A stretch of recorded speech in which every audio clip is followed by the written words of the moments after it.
بايت عندك من امبارح، مطلوب في قضيه قديمه ورايح لها النهارده النيابه. يبقى عطوه هو اللي عمل ال3 سرقات، انا هقطعه حتت. تقطعه وتوصله، المهم مش هتلاقي عليه دليل. اهو ربنا اداك المجرم اللي على مستوى. عطوه ده ايه؟ ده انا احطه في جيبي الصغير. انا بس ما كنتش فايق له اليومين اللي فاتوا، والحمد لله القضيه خلصت.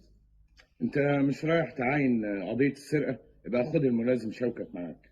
خليه يتحفظ على الاثار، وانا هحصله على طول بعد ما نخلص البوسطه. حاضر. انت باي حق تدخل مكتبي بالشكل ده؟ دي مخالفة للاتفاقات الدولية والمعاهدات الجنائية. كل من دخل مكتب محامي دون إذن الوكيل يعاقب. انت اللي بتتكلم في التليفون، تعرف لو عملتها تاني هنسفك من على وش الدنيا. ده اعتداء سافر على رجال القانون. كل من أخفى واحد من على وش الدنيا. الجواب ده بخطك ولا مش بخطك؟ كلمني انا يا حضرة الضابط، انت جاي هنا عايز ايه؟ جاي اقول لك بطلي الطريقه البلدي بتاعتك دي، مش طريقه محاميه، دي طريقه نصابين. انت ازاي تكلمني بالشكل ده؟ وفري ورق البوسطه اللي بتبعتي بيه الجوابات، انا مش هخاف ولا اشك في اللي شفته. انت زي اعصابك تعبانه قوي. انت جيت هنا غلط يا كابتن، هنا مكتب محامي مش عياده امراض نفسيه. الجوابات دي مين اللي بيكتبها؟ ده استجواب غير قانوني. الأستاذة ترفض الإجابة عليه طبقا لنص المادة 121 ميلادية. مين اللي بيكتب الجوابات؟ مين اللي بيتكلم في التليفون؟ انا مش هرد عليك، بس تصرفاتك دي كلها انا هعرف ازاي احاسبك عليها. تاني يا هشام؟ الله، ايه اللي وداك عندها؟ وفي الاخر ما جبتش نتيجه لحد دلوقتي.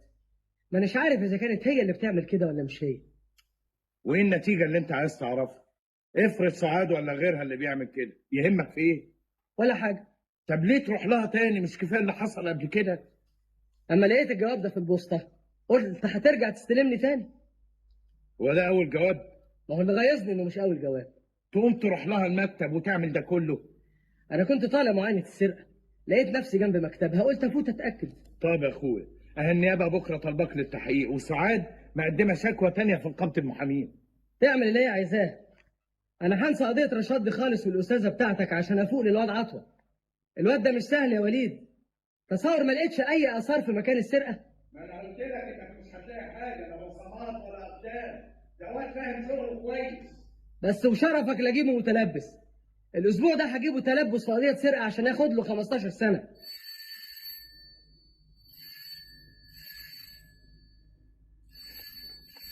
تليفون. كويس. التليفون متراقب والمكالمه هتتسجل. رد انت يا وليد.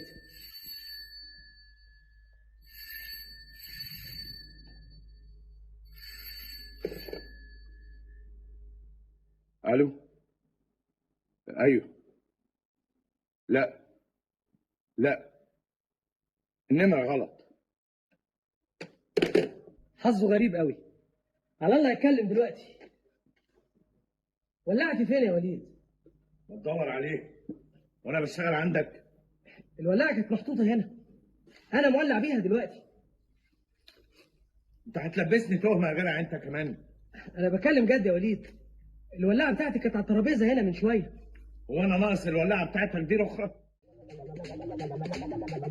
كانت على الترابيزه من شويه، انا مطلعها بنفسي.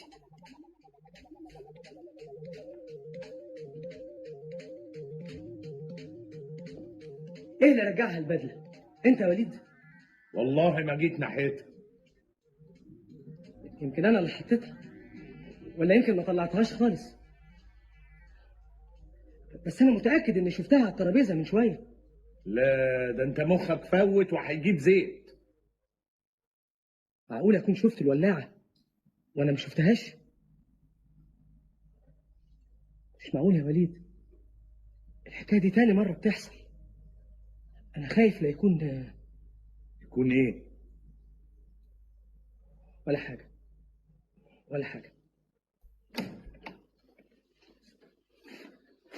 ازيك يا نجم؟ الله يسلمك يا سعد. اتأخرت ليه يا سعد؟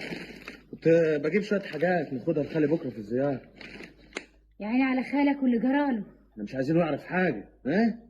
هنقول له النقد ماشي والمحامي بتاع مصر واقف في القضيه لحد ما يطلعوا براء. أنا هقول له الحقيقة.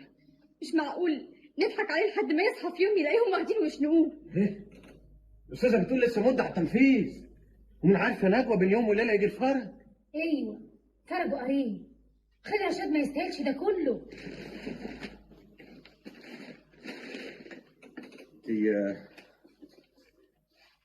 تشد حيلك يا نجوى.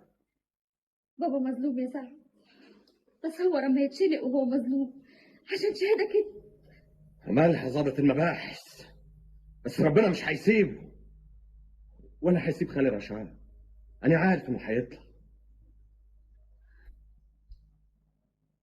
كان طلعوا المحامي بتاع مصر اللي اخد 400 جنيه.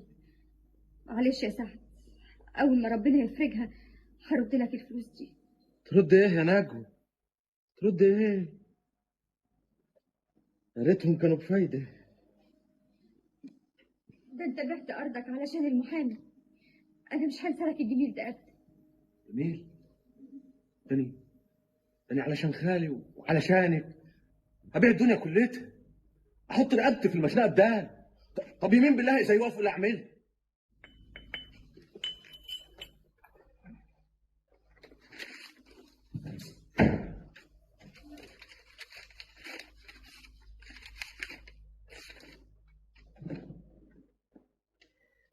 ده جواب من ابويا، الحمد لله صحته كويسه وبيسلم عليه.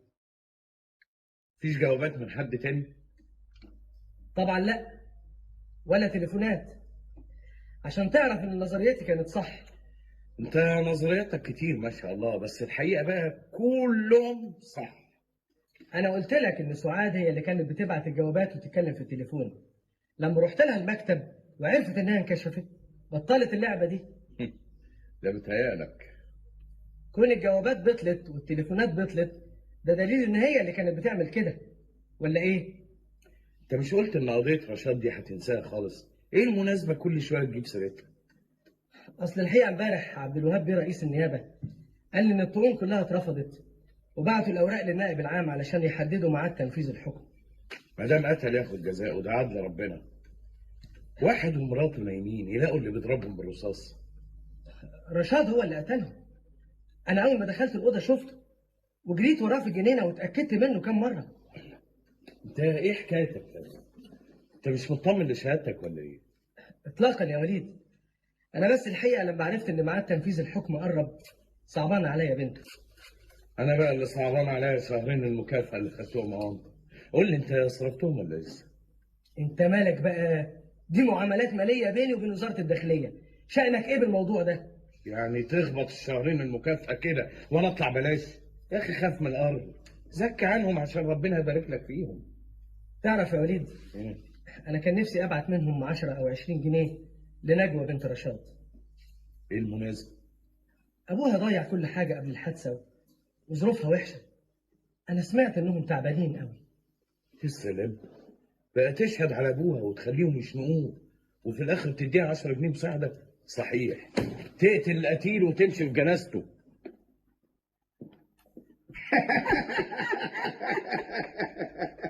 الله يجازي اشتغلك يا اسماعيل. هنعمل ايه؟ الواحد اللي ما كانش يضحك يفرقع من الغل. مالك يا عاطف؟ مش عاجبني اليومين دول، يعني مش زي عوايدك بتضحك ولا بتتكلم. عطوة شغال لوحده اليومين دول، واللي يشتغل لوحده يزور. السلام عليكم. عليكم السلام ورحمه الله وبركاته. اخبار رشاد ايه يا زغلول؟ امتى هينفذوا الحكم؟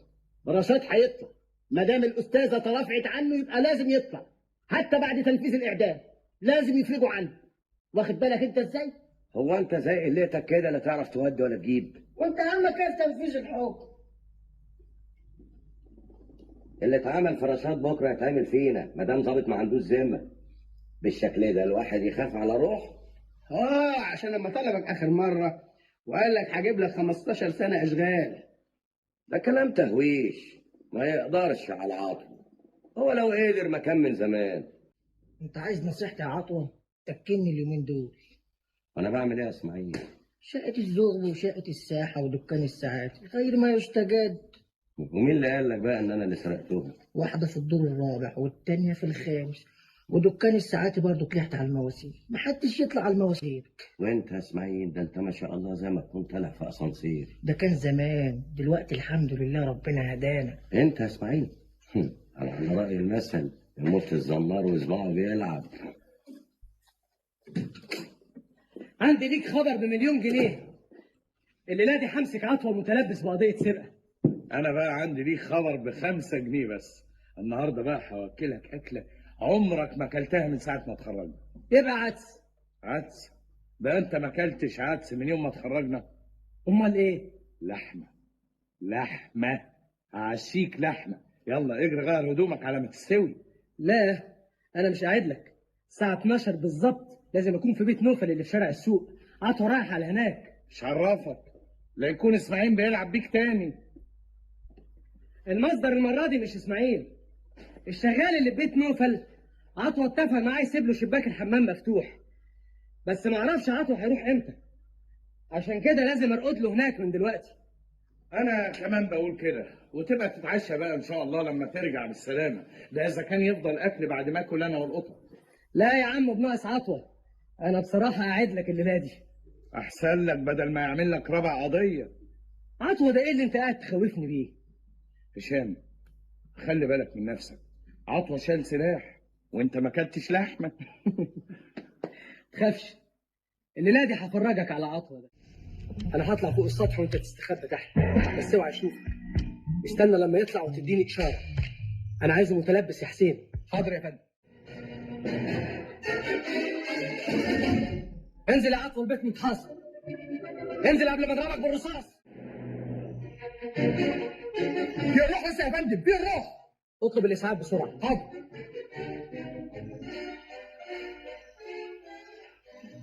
ليه عملت كده يا عطوه؟ الموت هريح من السجن.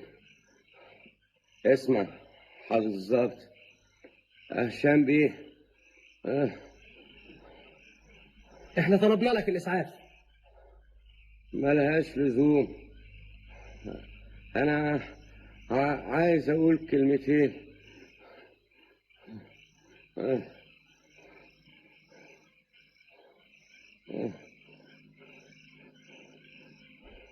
مش رشاد اللي شفته وجريت وراه ليلة الحادثة، كنت تجري ورايا انا. انت كذاب، بتكذب وانت بتموت. اللي بيموت ما بيكذبش، لا خايف من حاجة ولا طمعان في حاجة. أنا اللي كنت في بيت فتحي ليلة ما اتقتل، فتحت الباب المفك اللي كان معايا ورميته في الجنينة. انت اللي كلمت الاستاذه سعاد وقلت لها الحكايه دي؟ قعدت ابعت لك في جوابات واكلمك في التليفون وانت مش عايز تصدق. يعني انت اللي كنت بتبعت الجوابات؟ ليلتها دخلت الأوضة علشان أسرع ده، فتحت الدولاب طلعت الضرفة في إيدي، ركنتها على الحيط. وبعدين انت وهربت على الجنينة وانت جريت ورايا. انت كذاب. رشاد هو اللي كان في اوضه النوم. انا شفته وجريت ورا رشاد. انت عايز تشككني في نفسي، عايز تنتقم مني عشان جبتك متلبس بجناية سرقة. أنا طول عمري بكذب وبسرق وبعمل كل حاجة وحشة، لكن دلوقتي لا. أنا اللي شفتني وجريت ورايا ليلة الحادثة.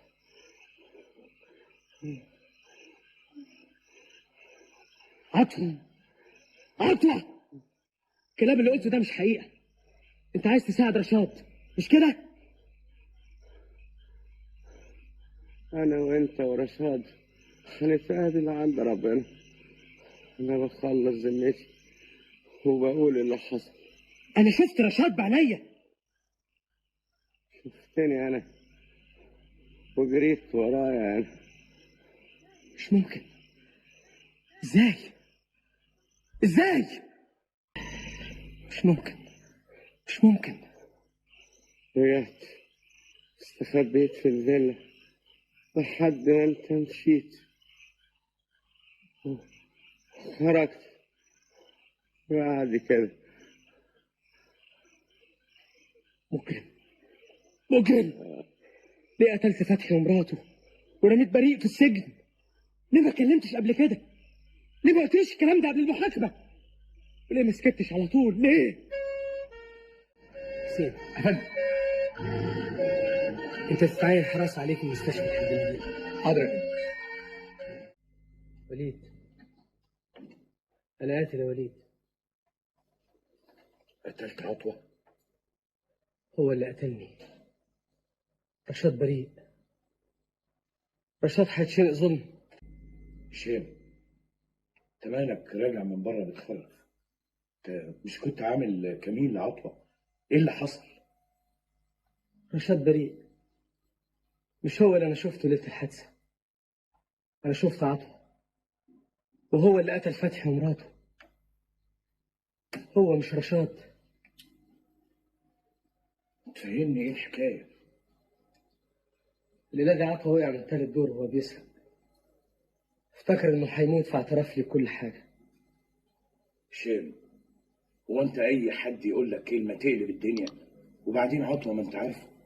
ايوه، عطوة مجرم وحرامي، بس اداني دليل ما فيهوش شك.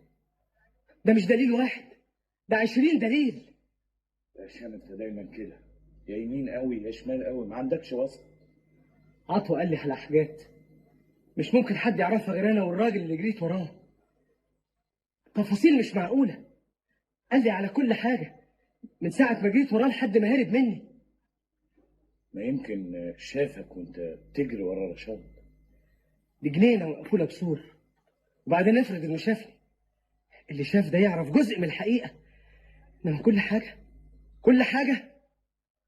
لا يا وليد، انا ليلتها كنت بجري ورا عطوة.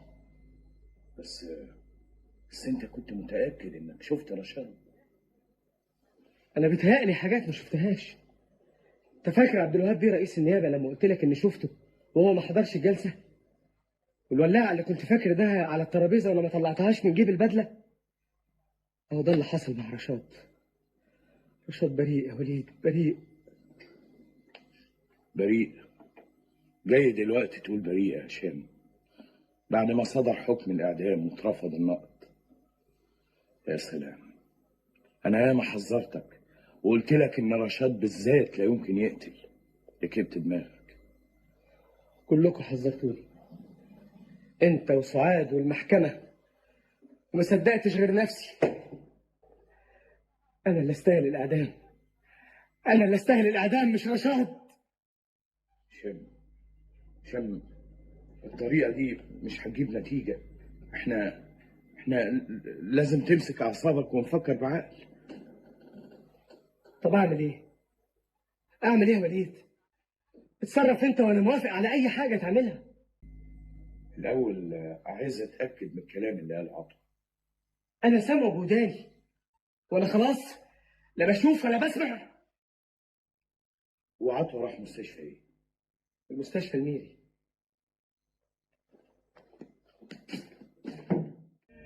عطوة عامل ايه؟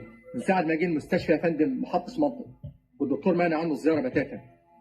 لكن سيادتك تتفضل يا فندم، الدكتور قصده يعني حد غريب. ملوش داعي، لما حالته تتحسن اطلبني في التليفون. ايه؟ حاضر يا فندم. ازاي انا ما فكرتش؟ ازاي ما رجعتش نفسي؟ قابلت عطوة؟ قال لك على اللي حصل؟ عطوة ما عرفتش ادخله، هروح له بكره الصبح. عطوة قال على كل حاجة. عايز تعرف ايه تاني؟ هشام، لسه قدامنا منوعات ساعة على ما يطلع الراديو، النهار. إيه حصريات رأيك لو تنام درامية. شوية؟ انام؟ واللي في السجن ده مستني اعدام. هشام انت تعبان ومنفعل ومش ممكن تفكر تفكير سليم. سيب الموضوع ده لحد ما يطلع النهار. وليد،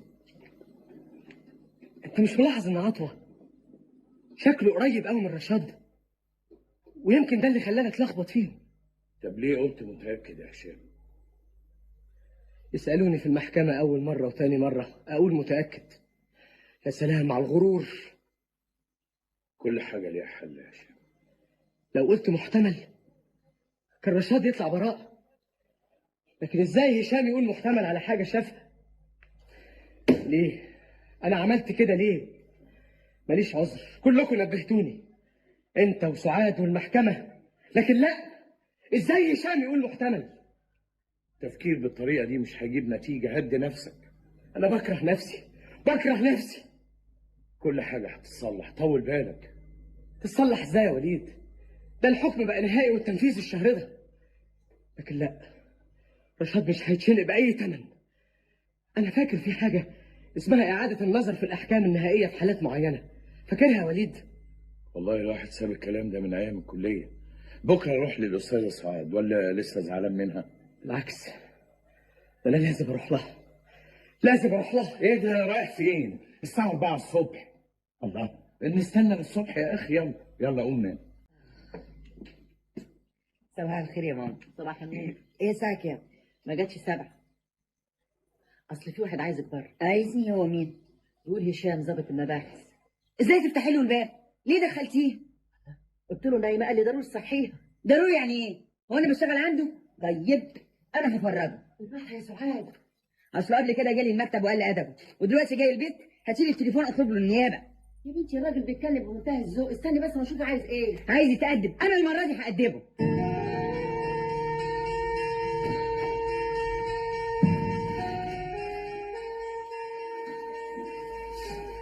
أنا آسف إني جيت في وقت مش مناسب. انت ازاي تتجرأ وتيجي عندي في البيت؟ عندك اذن من النيابه، وكمان لازم اذن من نقابه المحامين. أستاذة سعاد، انت فاكر انا نسيت اللي حصل في المكتب؟ في شكوى قدام رئيس النيابه، كل اللي عملته انا هحاسبك عليه. أرجوك تسمعيني.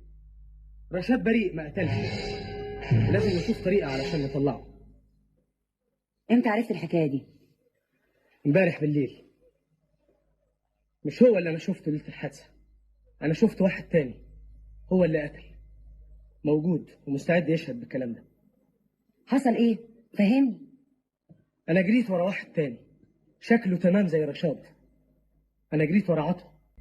فعلا الاثنين فيهم شبه من بعض. أنا جايلك دلوقتي علشان تنقذ الموقف بأي ثمن. أرجوك يا أستاذة سعاد، أنا ما نمتش طول الليل. صحوة الضمير، بس متأخرة شوية. المهم نلاقي حل قبل رشاد ما يتشنق. أنت فاكرة حالات إعادة النظر؟ الأول أنا عايزة أفهم إيه اللي حصل. أنت فاكرة الراجل اللي كلمك بالتليفون وقال لك على حكاية المفك؟ ده كان عطوة. امبارح بالليل مسكته وهو بيسرق، واعترف لي إنه كان موجود ليلة الحادثة في بيت فتحي. يعني مش أنا بقى اللي قلبت حكاية التليفون عشان أطلع رشاد؟ مش وقت الكلام ده أرجوكي. يعني عطوة هو اللي قتل فتحي ومراته؟ اعترف لك بكده؟ أيوه، الكلام كان على لسان عطوة وبعدين أغمى عليه، بس إحنا هنجيب أدلة. إحنا مش لقينا آثار أقدام تانية غير بتاعة رشاد في جنينة فتحي؟ أيوه، أنا فاكرة إن كان في 4 آثار أقدام تانية، وعلى فكرة أنا نبهتك عليهم. هيطلعوا بتوع عطوة. أنا هظبط كل الجزم اللي عنده، وأكيد هتنطبق عليهم الآثار دي. بس المهم دلوقتي نشوف الموقف القانوني بالنسبة لرشاد، ده صدر ضده حكم نهائي. أنا هشوف قانون الأحوال الجنائية. لا، ده مش هنا عندي في المكتب.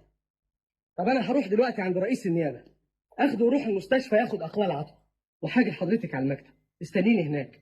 أرجوكي ما تروحيش أي حتة، دي مسألة ما تحتملش التأخير. ده هينفذوا فيه حكم الإعدام. الورق عند النائب العام عشان يحددوا ميعاد التنفيذ. أنت دلوقتي اللي جاي توصيني على رشاد؟ مع السلامة يا كابتن. أرجوك يا دكتور، مش ممكن. ده كلمتين، السيد رئيس النيابة هيسأله ونمشي على طول. عطوة لا يمكن استجوابه دلوقتي، ده موضوع في منتهى الأهمية.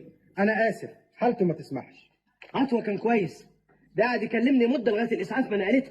هو حالته العامة كويسة، بس عنده غيبوبة بتروح وتيجي، لازم نشوف سببها إيه. وإمتى نقدر نسأله؟ مش قبل 48 ساعة. يومين؟ لسه يومين؟ أرجوك يا فندم تدخل تسأله، لو جراله حاجة أنا مش مسؤول. أنا مسؤول عن عطوة طول ما هو في المستشفى، وبقول لا يمكن استجوابه دلوقتي.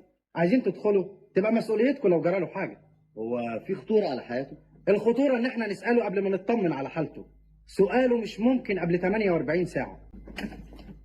صباح الخير يا زغلول. سيادة الضابط اقتحم المكتب للمرة الثانية وطلب فنجان قهوة. وانا اوقفت اتخاذ الاجراءات لحين وصول سيادتك. اعمل له قهوه واعمل لنا كمان. الدكتور ده واخد موقف بدون مناسبه. ليه؟ مصلحته ايه؟ مش عارف.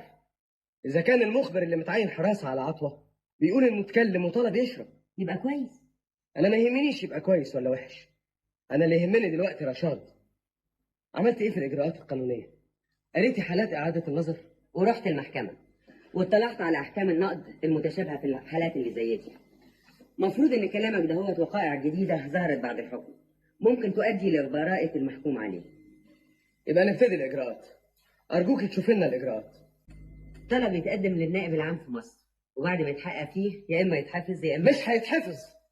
اعملي حسابك لا يمكن يتحفظ.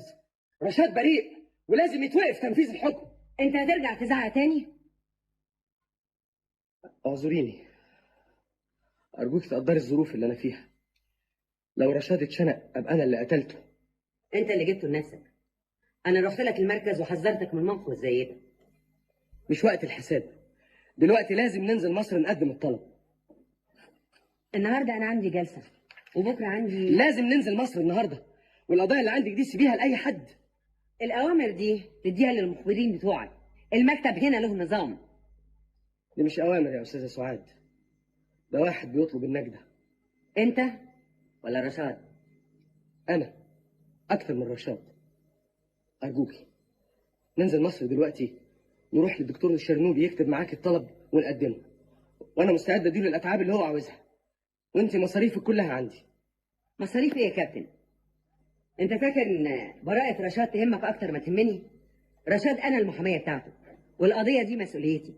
خلاص يبقى متفقين. انا عربيتي جاهزة تحت امرك. ننزل مصر دلوقتي ونرجع اخر النهار.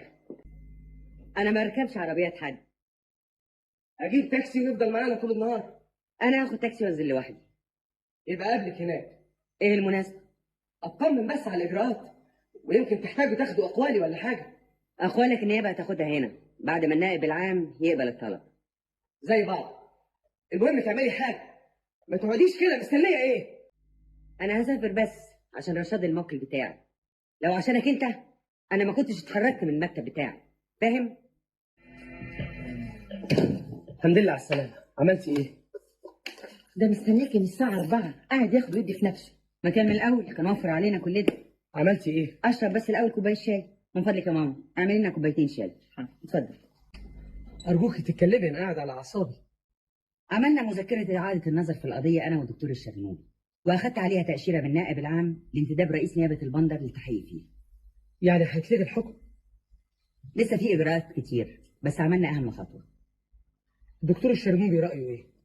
زي ما قلت لك قبل كده، لو طلع كلام عطوة مظبوط يبقى دي وقائع جديدة تستحق إعادة النظر في القضية. بس على فكرة آثار الأقدام مهمة جدا. آثار الأقدام أنا بعتها مع مخصوص للمعمل الجنائي في مصر، وهيجيني الرد على طول. رئيس النيابة هيبتدي معاك التحقيق، لازم تقول له نفس الكلام اللي قلته لي في المكتب. طبعا هقول له. هتقول إنك شهدت مرتين في المحكمة، ده حاجة غلط؟ ما هي دي الحقيقة. أنا مستعد أتحمل النتيجة مهما تكون، بس رشاد يطلع.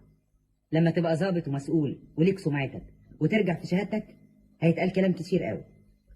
يقولوا إن أنا خدت رشوة، يقولوا مستهتر متهور، ده تمن بسيط قوي لغلطة كبيرة. هيتعمل لك تحقيق، جايز ما انتش مسؤول من الناحية الجنائية، لكن من الناحية الإدارية هتاخد جزء. أنا مستعد أدفع حياتي كلها، بس رشاد يطلع. غريبة قوي، أنا فكرتي عنك ما كانتش كده. أنت فاكراني لفقت القضية يا رشاد؟ زورت الأدلة وشدت عليه كذب زي ما قلت في المحكمة. في الحقيقة ده كان رأيي فيه.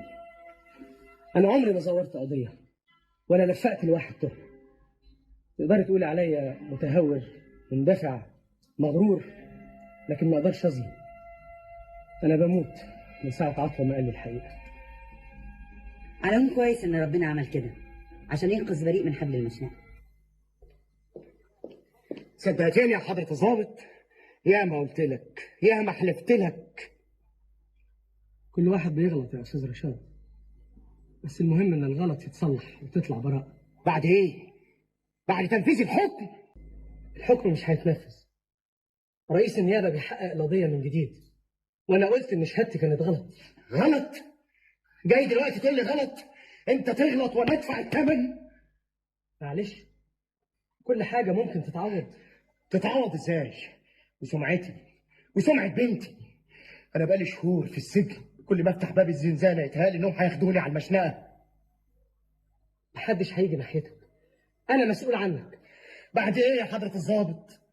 انت عارف يعني ايه بريء بيستنى الموت في كل لحظة؟ ما أنا علشان كده جيت أطمنك.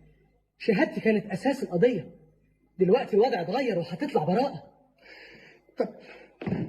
طب ما يفرجوا عني، مستنيين ايه؟ شوية إجراءات تاخد لها كام يوم بالكتير. لسه هستنى كام يوم كمان؟ ما انتوا عرفتوا ان انا بريء. طول بالك يا أستاذ رشاد. مش كفايه اللي قسيته قبل كده؟ أنا بتعذب أكتر منك، صدقني. أنا ما أعرفش إزاي ده حصل، الظروف كلها كانت مترتبة ضدك. منك لله، فوتت امري لله. ما تدعيش عليا، أرجوك تسامحني. أنا مستعد أعمل أي حاجة تطلبها مني. أنا حطيت لك 30 جنيه في أمانات السجن، تصرف منهم الكام يوم اللي أنت قاعدهم هنا. خد فلوسك يا حضرة الضابط، أنا طالب العوض من ربنا. سامحني يا أستاذ رشاد، سامحني عشان ربنا يسامحني. قول لي إيه اللي أقدر أعمله لك؟ تطلعني من هنا؟ هتطلع، أنا وعدتك وهنفذ وعدي. وكمان نجوى بنتي، نجوى بنتي لازم تقول لها إن أنا ما قتلتش وإنك كنت غلطان. انت عايز ايه؟ وايه اللي جابك هنا؟ أنا جايب لك أخبار كويسة. انت ما تعملش حاجه كويسه، انت ما عندكش ضمير، انت اللي خليتهم حكموا على بابا. هي ايه الحكايه يا سيدنا يا فندم؟ هو مفيش خدمه في البندر ولا ايه؟ مش كفايه الراجل خدته ظلم؟ رشاد هيطلع، رشاد بريء، أنا جاي أطمنكم. الكلام ده ما يبقاش يخيل علينا. انت عايز ايه؟ ايه اللي جابك؟ بابا بريء يا نجوى، مش هو اللي أنا شفته ليلة الحادثة. أيوه، الحقيقة دي عرفتها امبارح بالليل. امال ليه غيرت ذمتك قدام المحكمه؟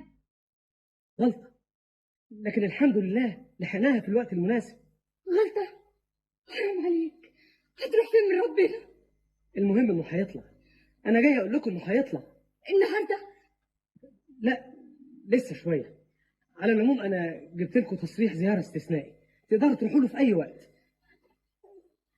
انت بتضحك عليا، دي اخر زياره، بابا هيشنقه وانت جاي تقول لنا كده؟ صدقيني يا نجوى، بابا ما حدش هيجي ناحيته. هتسألي الأستاذة سعاد، دي سافرت مصر امبارح مخصوص علشان الموضوع ده، وأنا قلت أقوالي من جديد قدام رئيس النيابة. طب ليه عملت كده من الاول؟ بابا كان عمل لك ايه؟ الاتنين شبه بعض، هو والراجل اللي أنا جريت وراه في الجنينة، وده اللي خلاني غلطت. يا حبيبي يا بابا، عرفت المظلوم، صدقتني لما قلت لك اني ما خرجش ليله الحادثه. معلش، كل حاجة هتتصلح وتتعوض. تتعوض؟ الزرعه اللي سبناها مرميه في الغيط هتتعوض؟ والارنبه اللي ولادها ماتوا واحد ورا التاني هتتعوض؟ عوضنا على الله. أنا مستعد لكل حاجة تطلبوها. أنا كنت عند الأستاذ رشاد وقلت له الأخبار دي، فرح قوي. يعني بابا هيطلع؟ انا مش مصدقاك، انا خايفه تكون بتضحك عليا. طب تعال تعال اقعد فهمني ايه الحكايه. بابا هيطلع امتى؟ قريب قوي، ما تشغليش بالك أنت بالموضوع ده. أنا والأستاذة سعاد هنشوف كل الإجراءات. اجراءات ايه بدل واحد بريء؟ مش كفايه حبسته ده كله؟ ما هم لازم يسألوا الأول المتهم الحقيقي ويعترف باللي حصل. ومستنيين ايه؟ احنا مش قلنا 48 ساعة؟ أيوة أنا عارف، أصلي كنت فايت جنب المستشفى وقلت أطمن بالمرة. ما انت كلمتني الصبح بالتليفون. وإزاي دلوقتي؟ بيتحسن، يعني ان شاء الله بكره الصبح نسيبه لكم تسالوه زي ما انتوا عايزين. والغيبوبة اللي كانت عنده؟ النهارده كويس من اول النهار، بس برضه لازم نعمل له شويه فحوص عشان نطمن اكتر. طب ما دام كويس، إيه المانع أروح أجيب السيد رئيس النيابة يسأله دلوقتي؟ الله، احنا مش محددين بكره. معلش، يتقدم الميعاد ويبقى النهارده. أقواله مهمة جدا يا دكتور. كام ساعه مش هتفرق. تفرق، بعدين التأجيل فيه مخاطرة. أرجوك اعتبره رجاء شخصي. أروح أجيب رئيس النيابة يسأل عطوة. عشان خاطرك هكشف عليه دلوقتي، واذا كان كويس ممكن تسالوه بعد الظهر. شكرا يا دكتور.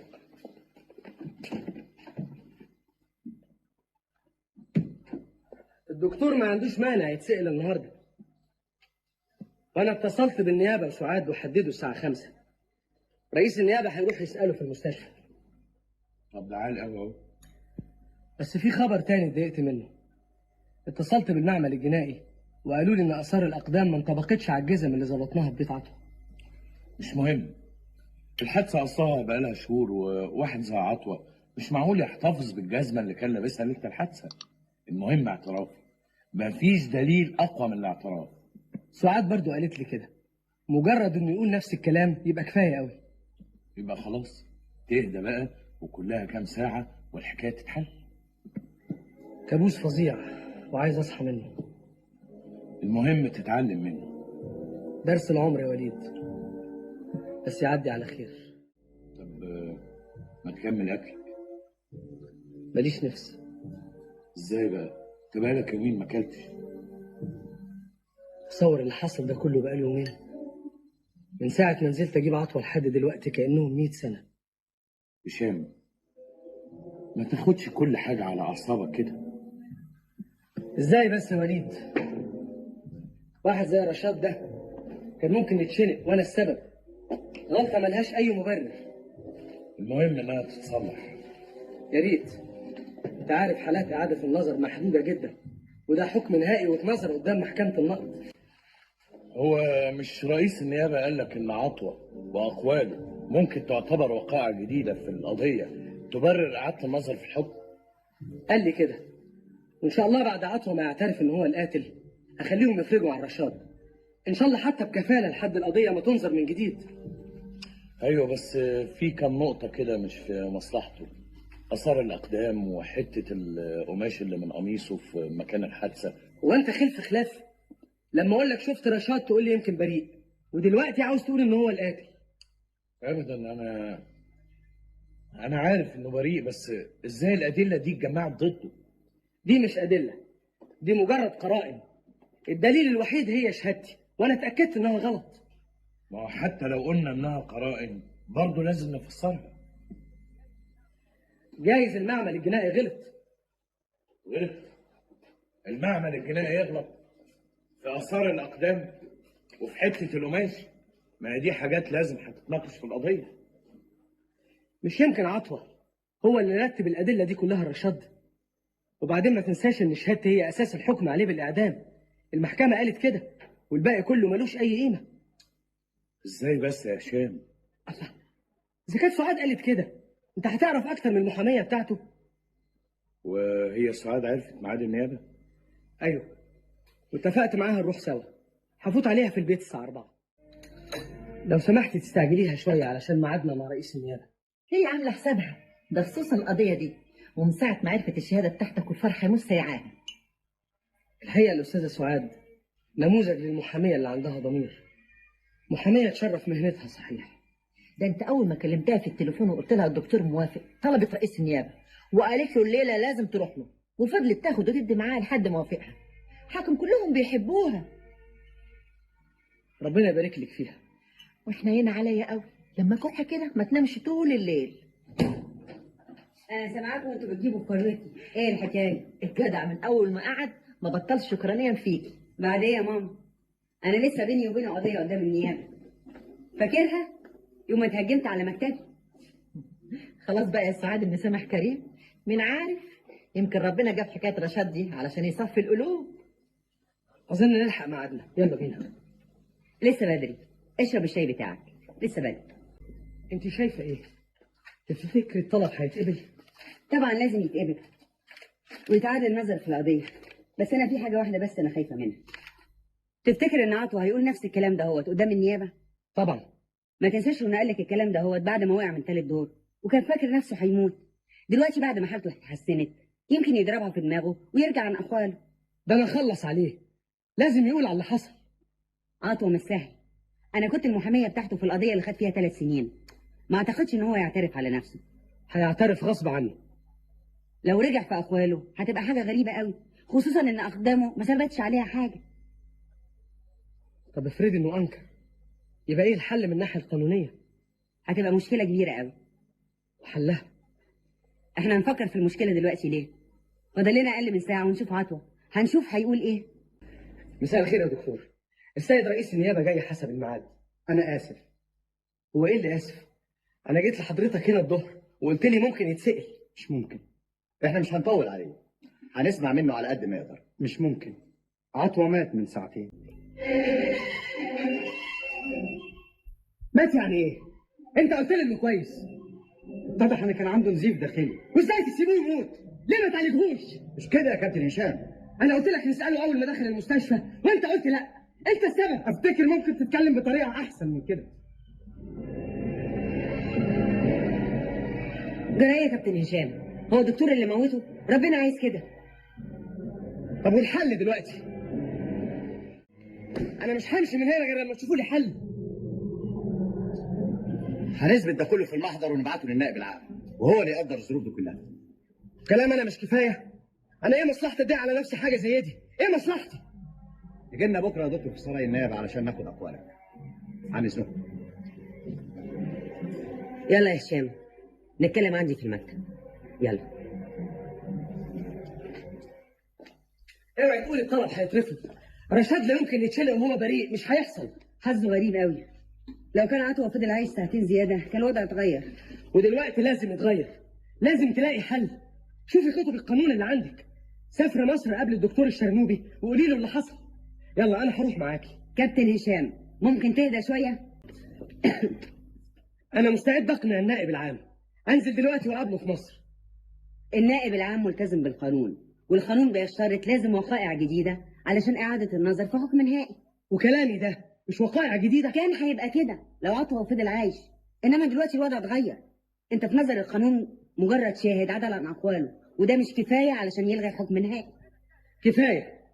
الشهاده بتاعتي كانت اساس الحكم وانا بقول انها غلط. يا ريت. على كل حال ان احنا هنستنى لحد بكره لما نشوف رئيس النيابه كتب ايه في المذكره بتاعته. احنا لازم ننقذ رشاد باي ثمن. مش ممكن نفضل نتفرج عليه ونسيبه لحد ما يتشنق. هو في طريقه واحده تضمن لنا براءه رشاد. الو. اهلا يا فتحيه. لا انا كنت عامله حسابي يجيلك النهارده، بس حصلت حاجه مهمه عطلتني. انا كمان عايز اخلص من البروفه دي. والله ما انا عارفه التاير ده هو تلبسه امتى. احنا في ايه ولا في ايه؟ الراجل هيتشنق وانت واقفه تتكلمي في التاير. الو. ايوه فتحيه. اذا فضيت بكره هجيلك. على الساعه 2 كده اهو بعد ما اخلص المحكمه. مع السلامه. جرى لك ايه؟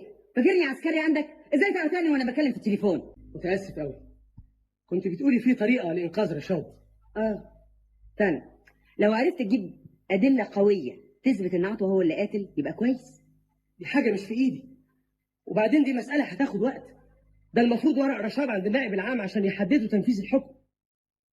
حتى لو حددوا التنفيذ انا ممكن اجله لحد ما اجيب الادله. انا مش عايز اربط حياه رشاد بموضوع زي ده. وافرضي ما وصلتش لحاجه. ما وصلتش ازاي؟ انت مش بيقولوا عليك اشطر ضابط مباحث؟ انت تشوفي طريقه تانية لانقاذ رشاد. على العموم احنا هنمشي ورا الطلب اللي احنا قدمناه، بس في حاله اذا اترفض في عندنا الطريقه الثانيه تجيب ادله على عطوة. ازاي نجيب ادله على واحد مات؟ ازاي يا وليد؟ انت بتسالني يا شارلوك هولمز؟ ده انت رحت اسكتلاند يارد وعلمتهم اصول المباحث. انت بتهزر. مش حاسس باللي احنا فيه. انا عايزك تهدي نفسك كده وتفكر بعقل. انهي عقل؟ انا حاسس بحبل المشنقه حوالين رقبتي. انا اللي بتخنق مش رشاد. مش يمكن طلب اعاده النظر يمشي ويكتفوا باقوالك؟ القانون بيقول وقائع جديده مش واحد غير شهادته. وبعدين مفيش امل واضح من كلام رئيس النيابه. انت عملت اللي عليك. لما عرفت الحقيقه اعترفت بيها وقلتها قدام النيابه. انت خلاص مسؤوليتك انتهت لحد كده. انا مسؤول عن براءه رشاد ولازم اثبتها باي ثمن. مش عرفك ان رشاد بريء؟ مش جايز يكون يعني جايز ايه؟ جايز هو اللي شفته ليله الحادثه؟ انت فاهم ان الكلام ده بيريحني؟ انا متاكد ان رشاد بريء وانت كمان متاكد كده ولا لا؟ طب مين اللي قتل فتحي؟ عطوة. والاعتراف كان على لسانه قبل ما يغمى عليه. هو جايز بس المهم تجيب ادله. ادله بعد ما مات؟ السلاح اللي انت ظبطته في السلة الاخرانيه مع عطوة راح فين؟ موجود على ذمة القضية. ايه رايك لو بعت السلاح ده للمعمل الجنائي يطبقوا على الطلقات اللي قتلت فتحي ومراته؟ برافو عليك. لو ثبت ان هو السلاح اللي استعمل في جريمة القتل يبقى عطوة هو القاتل ورشاد بريء. صدقت يا نجوى؟ قال لك الضابط انه كان غلطان؟ ايوه يا بابا، وان شاء الله هتطلع، كلها كام يوم وترجع البيت. انا ما بقاش يهمني اطلع ولا اتشنق، اللي كان يهمني تعرفي ان ابوكي ما عملش حاجه. عارفه يا بابا، انا عارفه من الاول. لا يا نجوى، انت سالتيني كم مره اذا كنت خرجت ليله الحادثه ولا لا. اصل سمعت صوت حد داخل، وبعدين الرجلين اللي كانت في الصاله. الحمد لله طلع ده كله ملوش اساس. ولا لسه عندك شك؟ ابدا يا بابا، الضابط هشام قال لي انه كان غلطان وحلف لي انه مش هيسيبك، والاستاذه سعاده لما رحت لها كانت مطمنه قوي وماشيه في الاجراءات. دي مسافره دلوقتي للدكتور الشرنوبي في مصر. امال مانيش شايف نتيجه. والله انا خايف الوقت يسرقنا. وانت عملت ايه مع سعد؟ هو ونعيمه عايزين يكتبوا الكتاب يوم الخميس الجاي. وانت رايك ايه يا نجوى؟ بدل حضرتك شايف كده خلاص. انا عايز اطمن عليك، نفسي اشوفك مبسوطه، ده انا ماليش غيرك. سعد طيب وكويس، بس مش هو اللي يلاقيك. هتروحي تترمي معاه في العزبه. كان نفسي اجوزك دكتور ولا مهندس. طب ليه يا بابا قلت له؟ ده عمل حسابه هو ونعيمه. كنت زي الغرقان اللي بيمسك في قشايه، لكن دلوقتي رجليا طالت الارض. انا لسه ما طلعتش، لكن يمكن اطلع وربنا يظهر الحق. على العموم هو زمانه اتكلم في التليفون، بس مش عارفه نعيمه هتتفق معاه على ايه. انت عايزاه نجوى ولا لا؟ سعد صعبان عليا، هقول له ايه بس؟ ما تعمليش حاجه غصب عنك، ده جواز يا بنتي، حتى لو انا ما طلعتش. هتطلع يا بابا، انا متاكده. اسمع ما اقولك، اما يجي سعد قولي له خالك عاوزك، وروح للظابط هشام خليه يجيب له تصريح زياره، وانا ليا كلام معاه. لا حول ولا قوة إلا بالله. البني آدم ده ولا حاجة. بس عقله كان كويس. أنا لما سألت عليه في المستشفى قالوا لي كويس. سؤالك غير قانوني، لازم تكون من رجال الضبطية القضائية عشان تسأل على المتهم طبقا لنص المادة 512 ميلادية. أنا بقول إن ضابط المباحث هو اللي ضربه بالنار. معقول عطوة يقع وهو طالع على المواسير؟ ده كان بيطلع على المواسير ولا لما يكون طالع في اسانسير؟ ما يقع الا الشاطر، الله يرحمه بقى، ما تبص عليه الا الرحمه. لو ايه؟ عايز يلبسه قضيه قتل فتحي. راح امبارح فتش بيته وجاب مراته وعياله وقعد يسالهم. انت بتقول ايه يا اسطى محروس؟ ما هو اللي قتل فتحي ما هو رشاد واتحكم عليه. الضابط عدل على اقواله وراء اتهام عطوه بالقتل بدلا من رشاد. هو داير ينقي على كيفه. رشاد وخلاهم حكموا عليه بالاعدام، وعطوه وخلص عليه. الدور الباقي علينا احنا واحد ورا التاني. الله يرحمك يا عطوه، والله زعلت عليه زعل ولا لما يكون اخويا. انت زعلت على 150 ساعه اللي كان واخد بيهم طلباته مات قبل ما يدفعهم. ما تخافش، فلوسك مش هتروح عليك، هتقولهم فين بقى؟ عوض على الله. انت مش مأيدهم على الحساب؟ مأيدهم يوم بيوم، ادي دفتر حساب اهو. خليه معاك، الحساب يوم الحساب. ايه بس اللي مزعلك؟ طلب إعادة النظر اترفض يا زغلول، وميعاد التنفيذ اتحدد بعد شهر. رئيس النيابة لسه مكلمني دلوقتي. على العموم يا أستاذة، أنا احتياطيا اتصلت بالجهات المختصة بتنفيذ الحكم. الشاويش عبد الواحد عشماوي اللي بينفذ الحكم بالإعدام شخصيا وعد لي بوقف التنفيذ. واخدة بالك أنت إزاي؟ اسكت يا زغلول، أنا مش هيقالك. من ناحية تانية نقدم طلب جديد على أساس تطبيق القانون خطأ. واخدة بالك أنت إزاي؟ مفيش فايدة، لازم وقائع جديدة. أي طلب هنقدمه هيترفض. ما هو في وقائع جديدة يا أستاذة، غلطة قاتلة ما خدناش بالنا منها كلنا. منوعات الراديو، حصريات درامية. القضية دي مالها؟ المحكوم عليه اسمه ايه؟ رشاد موسى ابو الليل هندي، مش كده؟ ده مثبوت في الاوراق الرسمية والعرفية، كده ولا لا؟ هندي ولا تركي؟ تفرق ايه يا زغلول؟ لا تفرق كتير قوي يا أستاذ. إذا كان هندي يبقى ينطبق عليه القانون الهندي ولا بد من محاكمته في الهند. واخده بالك انت ازاي؟ المهم الشام دلوقتي هقول له ايه؟ ده هيتجنن لما يعرف حاجه زي دي. سأل على سيادتك 3 مرات وانت بره. لازم اقول له عشان يعرف يتصرف.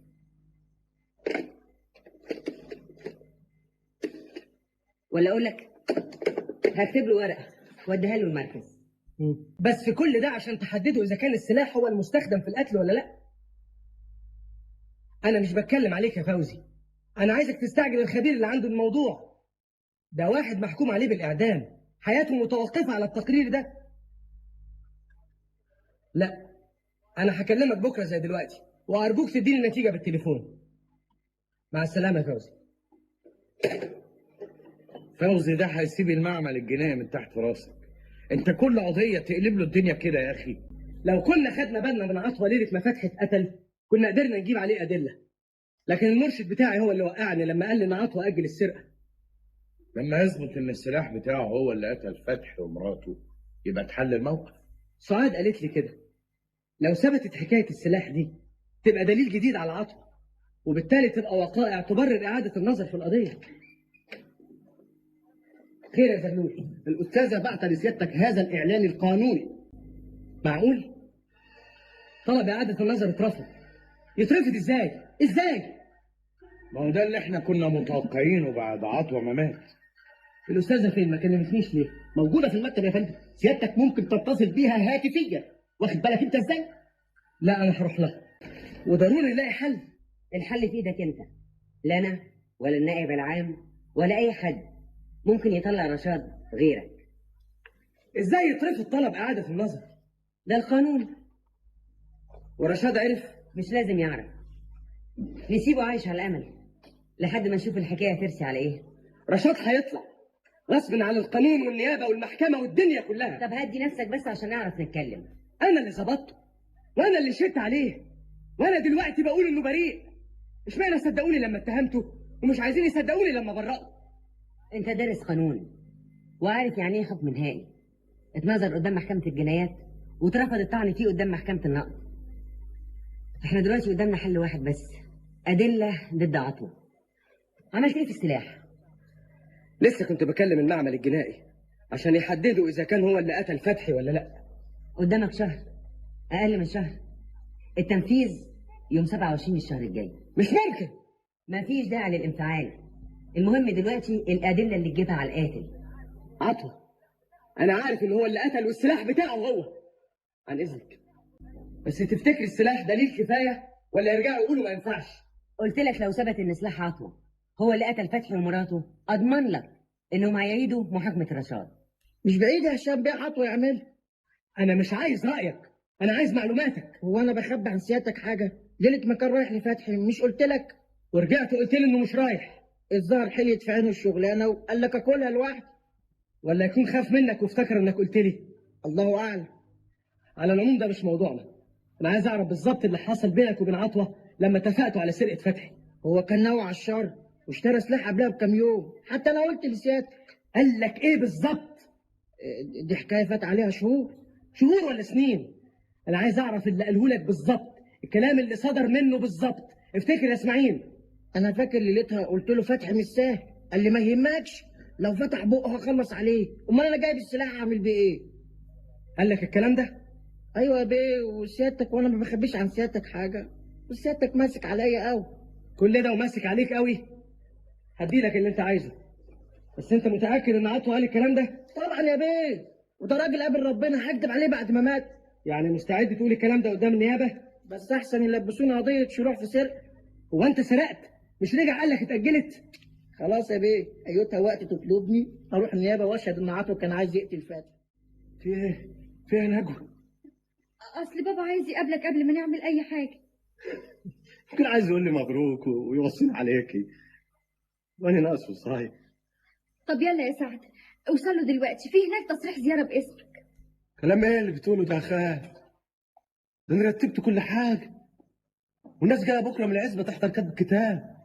مش كنت تصورني يا سعد؟ ولا نجوى ملهاش اب؟ انا لسه عايش. ايه؟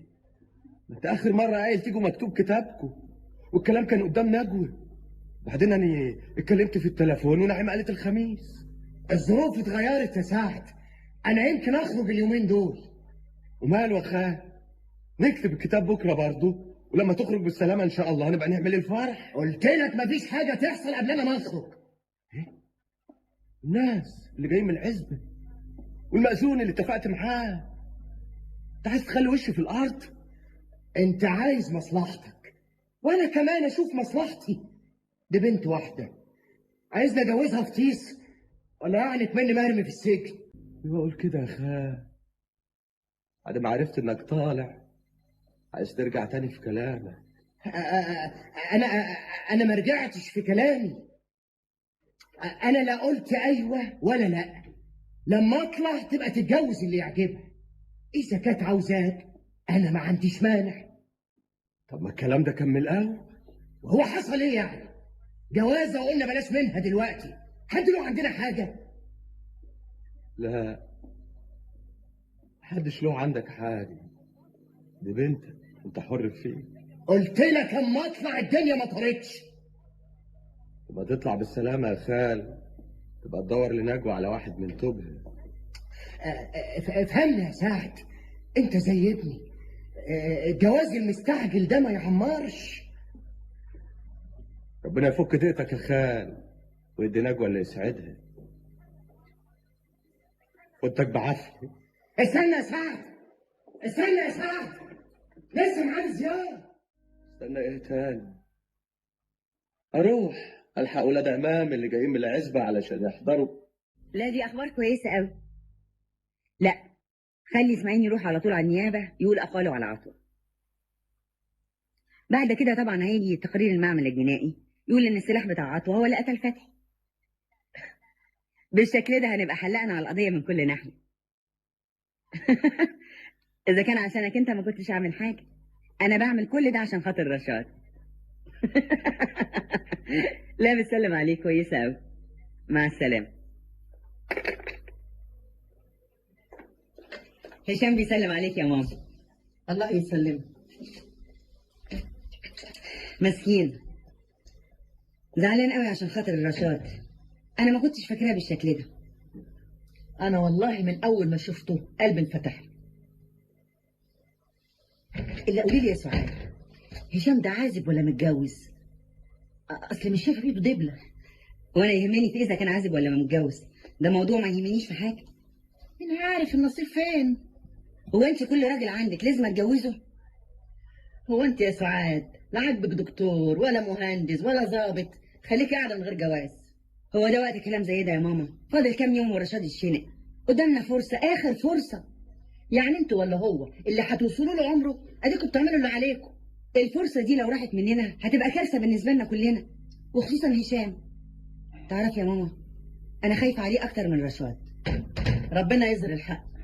النهارده انا قابلت زميله اللي ساكن معاه في الشقه، تصوري بيقول لي لا بياكل ولا بينام ولا بيشرب، وطول النهار والليل بيكلم نفسه. ما دام ساكن مع زميله يبقى عازب، يعني مش متجوز.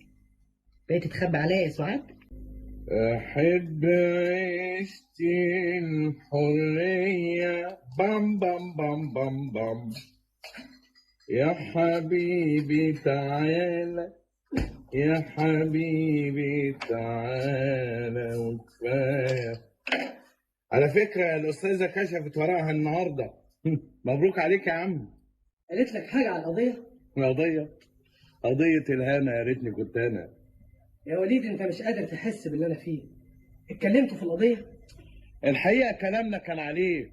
تعرف يا وليد، الواحد مش لازم يحكم بسرعة على الناس. أنا كنت فاكر إن سعاد دي حاجة تانية. لما وقعت في الأزمة بتاعتي محدش وقف جنبي غيرها. هي بس اللي وقفت جنبك؟ وأنا يا راجل يا نكر الجميل، ده أنت من يوم قضية رشاد ما مدتش إيدك وغسلت طبق. يا سلام يا وليد لو تخلص الحكاية دي على خير. أنا عايز محاكمة رشاد تتعاد وأقول شهادتي من جديد. بعد كده يعدموه يفرجوا عنه، أبقى أنا خلصت ذمتي. هما مش كان ميعادهم النهارده يقولوا لك على السلاح بتاع عطوة؟ بكرة رجعوا تاني قالوا بكرة. ما عندكش فكرة أنا خايف قد إيه. بس أنا متأكد إن السلاح بتاع عطوة هو اللي قتل فتحي. بكرة المعمل الجنائي يقول لك كده. شفت اللي حصل يا وليد؟ إيه؟ مع الأسف كلامي غلط وكلامي غلط، وكل النظريات اللي حطيناها وهم. مش السلاح بتاع عطوة هو اللي قتل فتحي. المقدم فوزي هو اللي كلمك بنفسه؟ قرالي التقرير في التليفون، وبكره وصلنا في البوسطة، يعني مفيش قدامنا فرصة بعد كده. طب مين اللي قتل فتحي؟ جايز عطوة عنده حتة سلاح تانية استخدمها في قتل فتحي وبعدين اتخلص منها. رشاد ده حظه وحش قوي. أنا اللي حظي وحش. رشاد هيجرى له إيه؟ رشاد هيتشنق ويموت في لحظة. أنا اللي هتشنق كل يوم، والآخر يوم في عمري هفضل أتعذب. طب اهدى كده امال وطول بالك. أنت عارف فاضل كام يوم رشاد يتشنق؟ 20 يوم. ما هو يمكن لو فكرنا واشتغلنا ربنا يوفقنا ونوصل لأدلة جديدة. الحكم ده لازم يتلغي، لازم يتوقف. أنا هكلم سعاد، إذا ما كانتش عارفة تعمل حاجة تسيب القضية، وأنا هنزل مصر أجيب أكبر محامي. بس اسمع، كلمها بالراحة، أنا عارف لما بتتضايق بتنسى نفسك. مفيش حد بيرد في المكتب. الساعة 3 اطلبها في البيت تكون روحت. معاك نمرة البيت؟ أشوفها لك في الدليل. ما تشوفش حاجة. بالشكل ده رشاد هيشنق، مؤكد هيشنق. يبقى فين العدل؟ فين القانون؟ ايه فايدة القاضي والمحامي والنيابة؟ بيعملوا ايه دول كلهم لما يسيبوا بريء يتشنق؟ ضللتهم بالشهادة بتاعتك، مش انت السبب؟ مش كده يا سعاد، كفاية اللي هو فيه. خليها تقول، سيبيها تتكلم، عندها حق. أنا آسفة يا هشام. على ايه؟ كل كلمة قلتيها عني في المحكمة صح. أنا هدي نفسك يا ابني واشرب الليمون. احنا مش لازم نيأس، لسه قدامنا 20 يوم. هتقولي لي هات أدلة على عطوة، لو قعدت 20 سنة مش هجيبها. يمكن ربنا يسهل، فرجه قريب. اعتبر القضية دي هي تحدي لكفاءتك، انت طول عمرك بتقبل التحدي. أنا لسه هتحدى. أنا عايزة ثقتك بنفسك ترجع زي الأول، انسى كل حاجة وافتكر إنك ضابط مباحث بتدور على أدلة في جناية قتل. أنا في ظروف صعبة يا سعاد، أنت شايفاني رايح جاي قدامك وما تعرفيش اللي جوايا. أنا مش طالبة منك أدلة كاملة، أنا عايزة أي حاجة جديدة أستند ليها لوقف تنفيذ الحكم. ما تبنيش أحلام مش هتتحقق، لازم تشوفي لك طريق تاني. أنا وأنت نبتدي من دلوقتي، من لحظاتي. أنت تدور على أدلة وأنا أرجع ندرس القضية من الأول. إمتى الكلام ده؟ إمتى؟ إحنا ما عندناش فرصة. من النهاردة، من دلوقتي، وكل يوم الساعة 2 نتقابل عندي في المكتب، كل واحد فينا يقول عمل إيه. لقينا احتمال جديد يمكن يوصلنا للسلاح اللي قتل فتحي، بس الحقيقة مش عايز أبني أمل. الحل في إيديك أنت، واعملي حسابك على كده. أنا قريت القضية كلمة كلمة وورقة ورقة. والنتيجة؟ درست موقف النيابة وموقف الدفاع وقريت حيثيات الحكم، بس في حاجات أنا مش قادر أفهمها. الشهادة بتاعتي؟ الشهادة بتاعتك أنا مستبعداها خالص. لو استبعدناها يبقى رشاد يطلع. ما يطلعش. آثار أقدامه في الجنينة، وحتة من قميصه كانت شبكة في مسمار في أوضة النوم. الأدلة دي كلها ملهاش قيمة. من الناحية القانونية يمكن ما تخلوش يتحكم عليه بالإعدام، لكن من الناحية العلمية عايزة تفسير. مش جايز عطوة رتبها له. ثم في نقطة، أنت لما رجعت بيت رشاد لقيت آثار أقدامه في الصالة. أنت عايزة تريحيني وبس. الأدلة دي كلها كانت قدامك من الأول وأنت قلت ملهاش أهمية. علشان كنت معتقدة إنك ما قالتها له، لكن دلوقتي لا. أنا واثقة إن عندك ضمير ما يخليكش تقول كلمة واحدة ما حصلتش. أنت لما رجعت البيت لقيت آثار أقدام رشاد في الصالة، مش كده؟ أيوه، وبنته مسحتها بسرعة، حتى أنا زقتها. ده كل اللي أنا فاكره. معنى كده إن كان في حد بره ورجع. على العموم أنا أخدت إذن من النيابة عشان أزور رشاد، هروح له بكرة.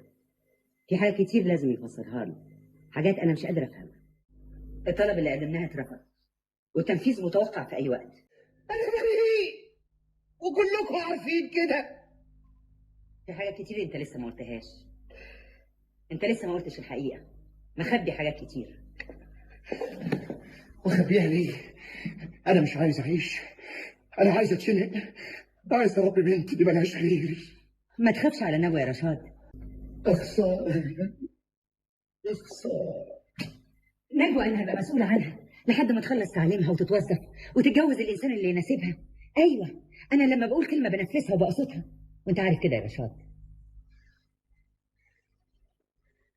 يا ريت يا أستاذ، لوجه الله، دي ملهاش غيري. من بكره هتشتغل معايا في المكتب عشان ما تحتاجش لحد خالص. صدقني هخليها كمان تكمل تعليمها. تبقى شلت همي، تبقى وصلتي لعمر جديد. أنا مش خايف على حاجة غير نجوى، دي ملهاش غيري. قلت لك نجوى خلاص هتبقى زي اختي، انا هقف جنبها طول عمرها، اخاف على مصلحتها. طول عمرك أصيلة وبنت أصول. بس ما حدش بيقدم ده كله من غير ثمن، وانا عايزه الثمن. يا ريت كان عندي حاجة كنت اديتها لك. عندك الحقيقه، قول لي الحقيقه، جاوبني على الاسئله الكتيره اللي مش لاقيه لها جواب لحد دلوقتي. أنا بريء وأنت عارفة كده من الأول. إيه اللي هو اللي دبر كل ده ورجع ندم بعد كده؟ هو مش قال لك إنه كان غلطان؟ الظابط ما دبرش وما نفقش، في سر انت مش عايز تقوله، اتكلم. أنا قلت كل حاجة. انت خايف من ايه؟ القانون بيلزمني اكتم الاعتراف بتاعك ده. يمين يمين انا حالفه على نفسي. لو عندي حاجة كنت قلتها لك. على كيفك، انت بتحب نفسك ما بتحبش بنتك. أردت عليك تسيب لها أخت تخاف عليها وتشوف مصلحتها، ما أنتش عايز. أنا مش طالبة منك غير كلمتين عمرهم ما هيضروك ولا حد هيعرفهم. آخر فرصة إنك تسيب لبنتك حاجة بتضيعها من إيدك ومفيش حاجة هتتغير. أنت هتتشنق، ما قدامكش أي فرصة إنك تطلع. مش هين عليك تسيب لبنتك حاجة؟ مش هين عليك؟ على كيفك يا رشاد، على كيفك، ما تتكلمش. أستاذ سعاد، أستاذ سعاد، أنت وعدتيني إنك هتاخدي بالك من نجوى، وحلفت إن أي كلام هقوله لك ما يطلعش لأي مخلوق. ده غصب عني، ده بحكم القانون. قول اللي أنت تعرفه، ريحني. مش هتخسر، هتكسب، مش هتخسر. اتكلم. أنا هقول لك الحقيقة كلها. أنا كنت موجود في الفيلا ليلة فتحي ما اتقتل. انت ايه حكايتك يا سعاد؟ من ساعة ما دخلت من بره وانت كلامك مش على بعض. هو قومي كلميه.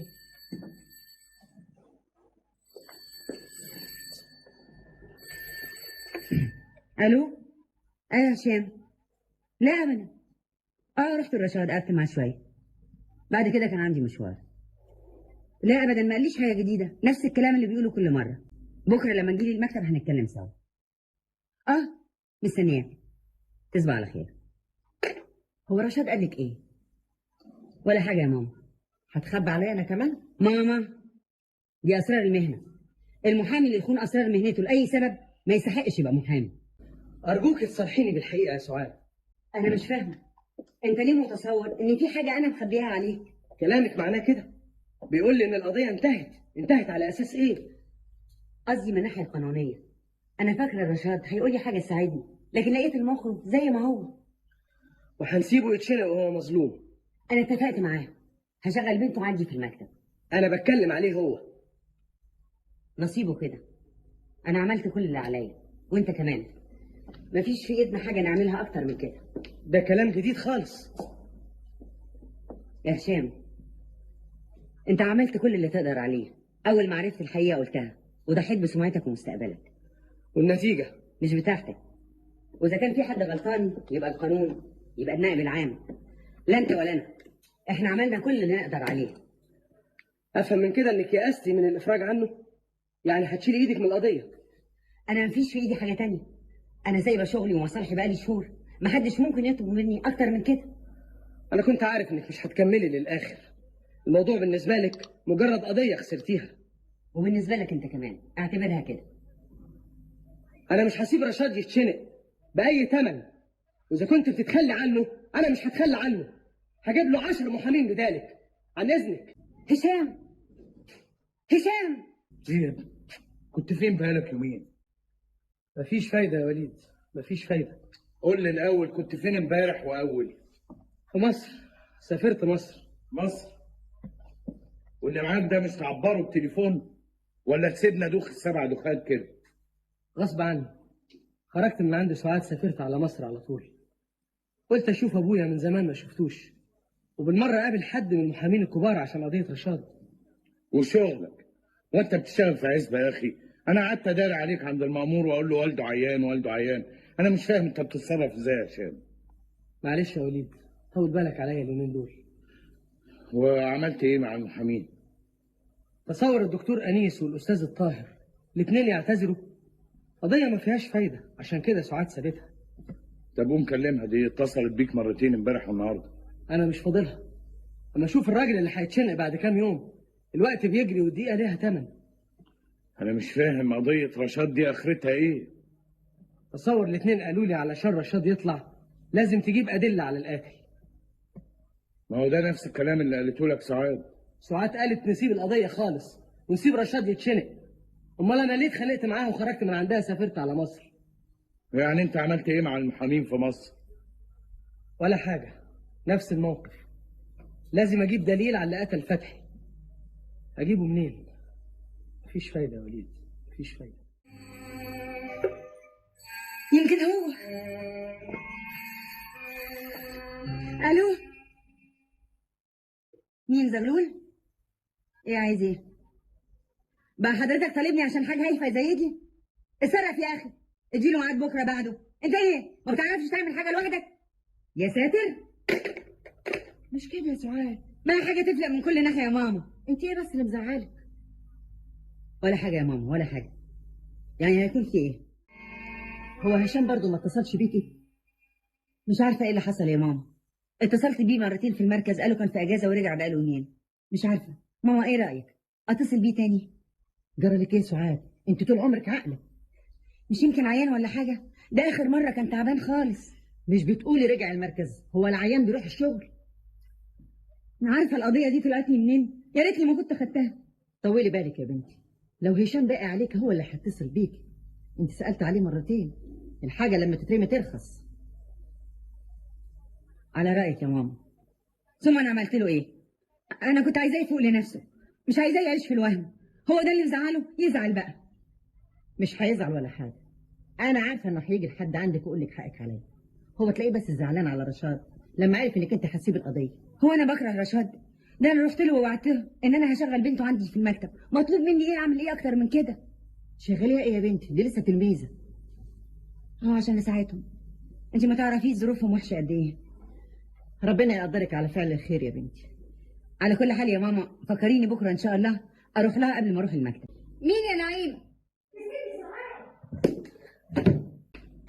في ايه يا استاذه؟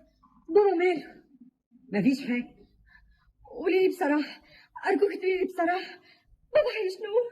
بابا هيطلع ان شاء الله هيطلع. انا جايه لك عشان موضوع تاني. انا عايزه منك حاجه. حاجه ايه؟ انت مش غريبه. خلي رشاد قبل ما يحصل اللي حصل ضيع كل اللي وراه واللي قدامه، المحل والارض. انا مش جايه عايزه فلوس.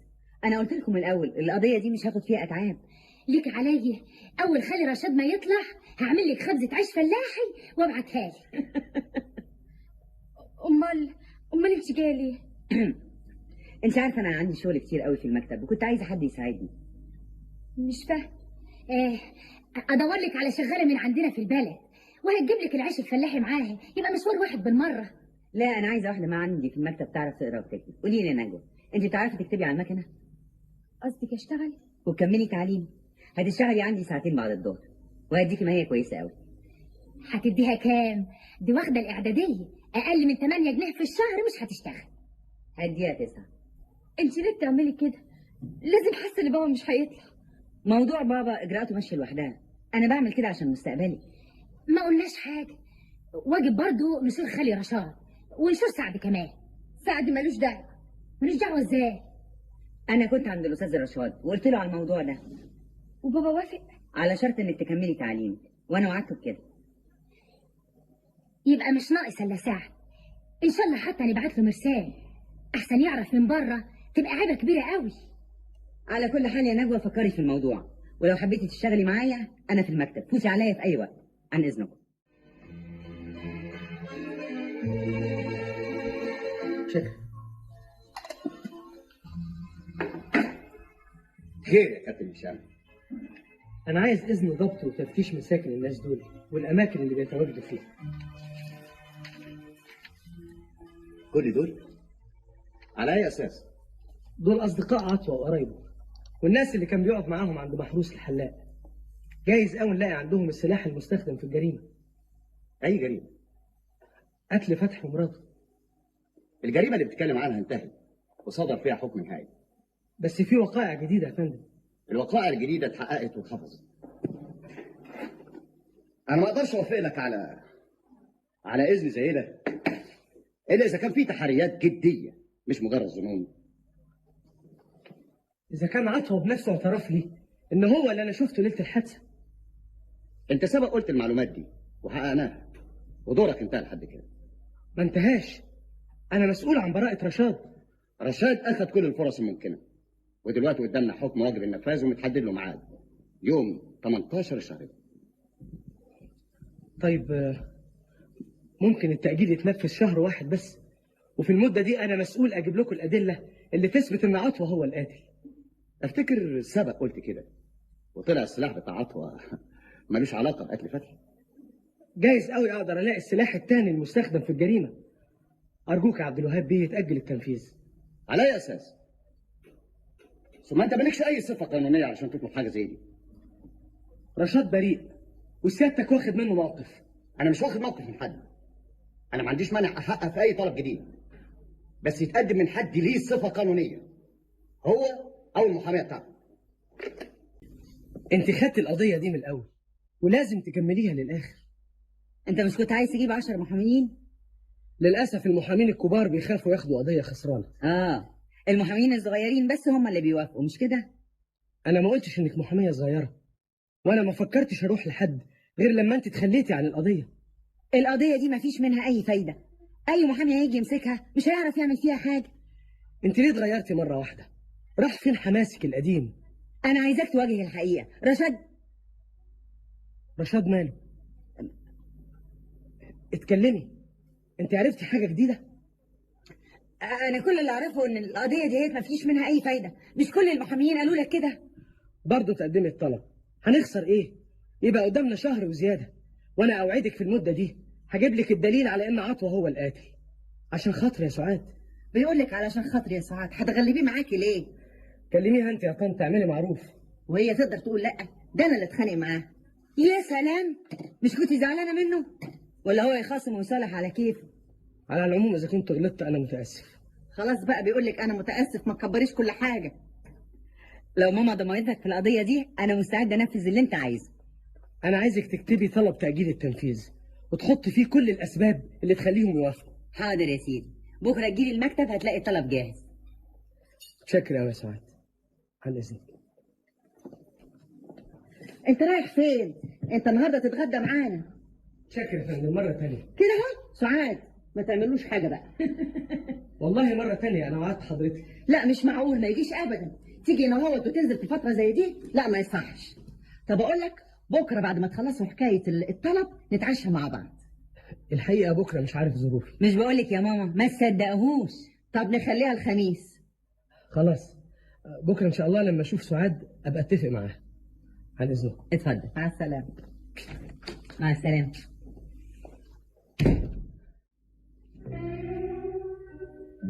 ازيك يا نجوى؟ هشام بيه، بابا لسه ما طلعش. انت مش قلت لي اسبوع واحد؟ اهو من يوميها فات اكتر من شهرين. هيطلع يا نجوى، انا وعدتك انه هيطلع. امتى بس؟ انا عايزاك تقولي على ميعاد.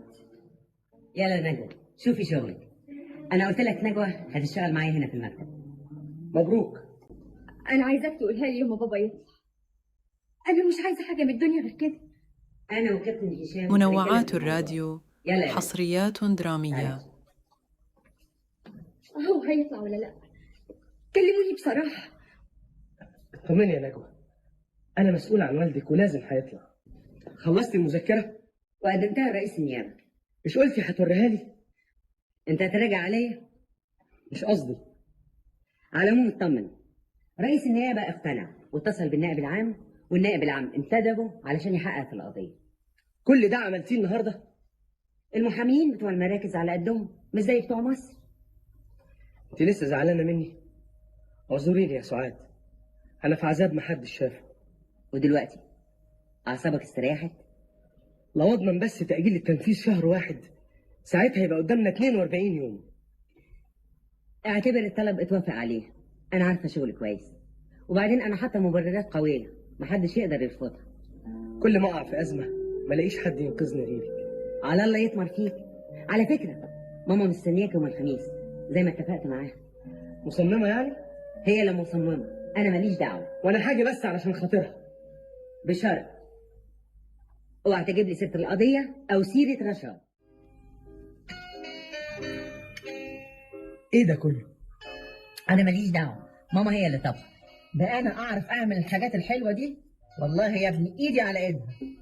انا ساعدتها في الباميه بس، لكن بقيه الحاجات كلها هي اللي عاملاها.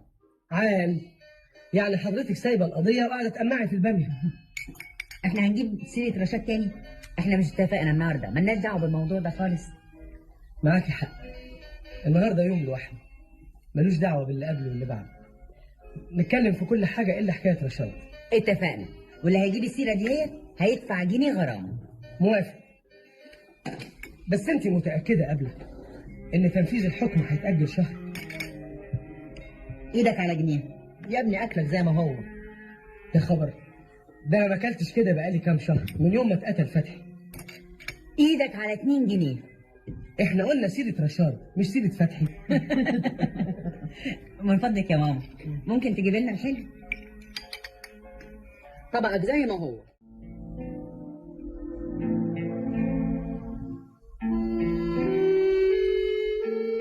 مش عارف ليه ما قابلتكيش في ظروف غير دي. كان ايه اللي هيتغير؟ حاجات كتير. انا قعدت مده طويله مش شايف فيكي غير المحاميه اللي مهتمه بشغلها. وانا فيا ايه غير كده؟ فيكي اجمل عينين واحلى شعر واطيب قلب. لو ربنا يعدي الازمه دي على خير، تعرفي يا سعاد ايه اول حاجه هعملها؟ ولا بلاش، هبقى اقول لماما بيني وبينها. الأستاذة مش هتيجي النهاردة. يوم الخميس بالذات بتتفرغ لقضايا الأحوال الشخصية. هو في قضية بالليل؟ قضايا الأحوال الشخصية بتبدأ بالليل في المنازل وتنتهي بالنهار أمام المحاكم. واخدة بالك أنت إزاي؟ أنت بتشتغل مع الأستاذة من زمان؟ اشتغل مع الأستاذة؟ الأستاذة هي اللي بتشتغل عندي. المكتب ده كان أصله مكتب وكيل محامي، ولما كتر الشغل اضطريت أجيب للمكتب محامي. الكلمة دي مش عارفة أقراها.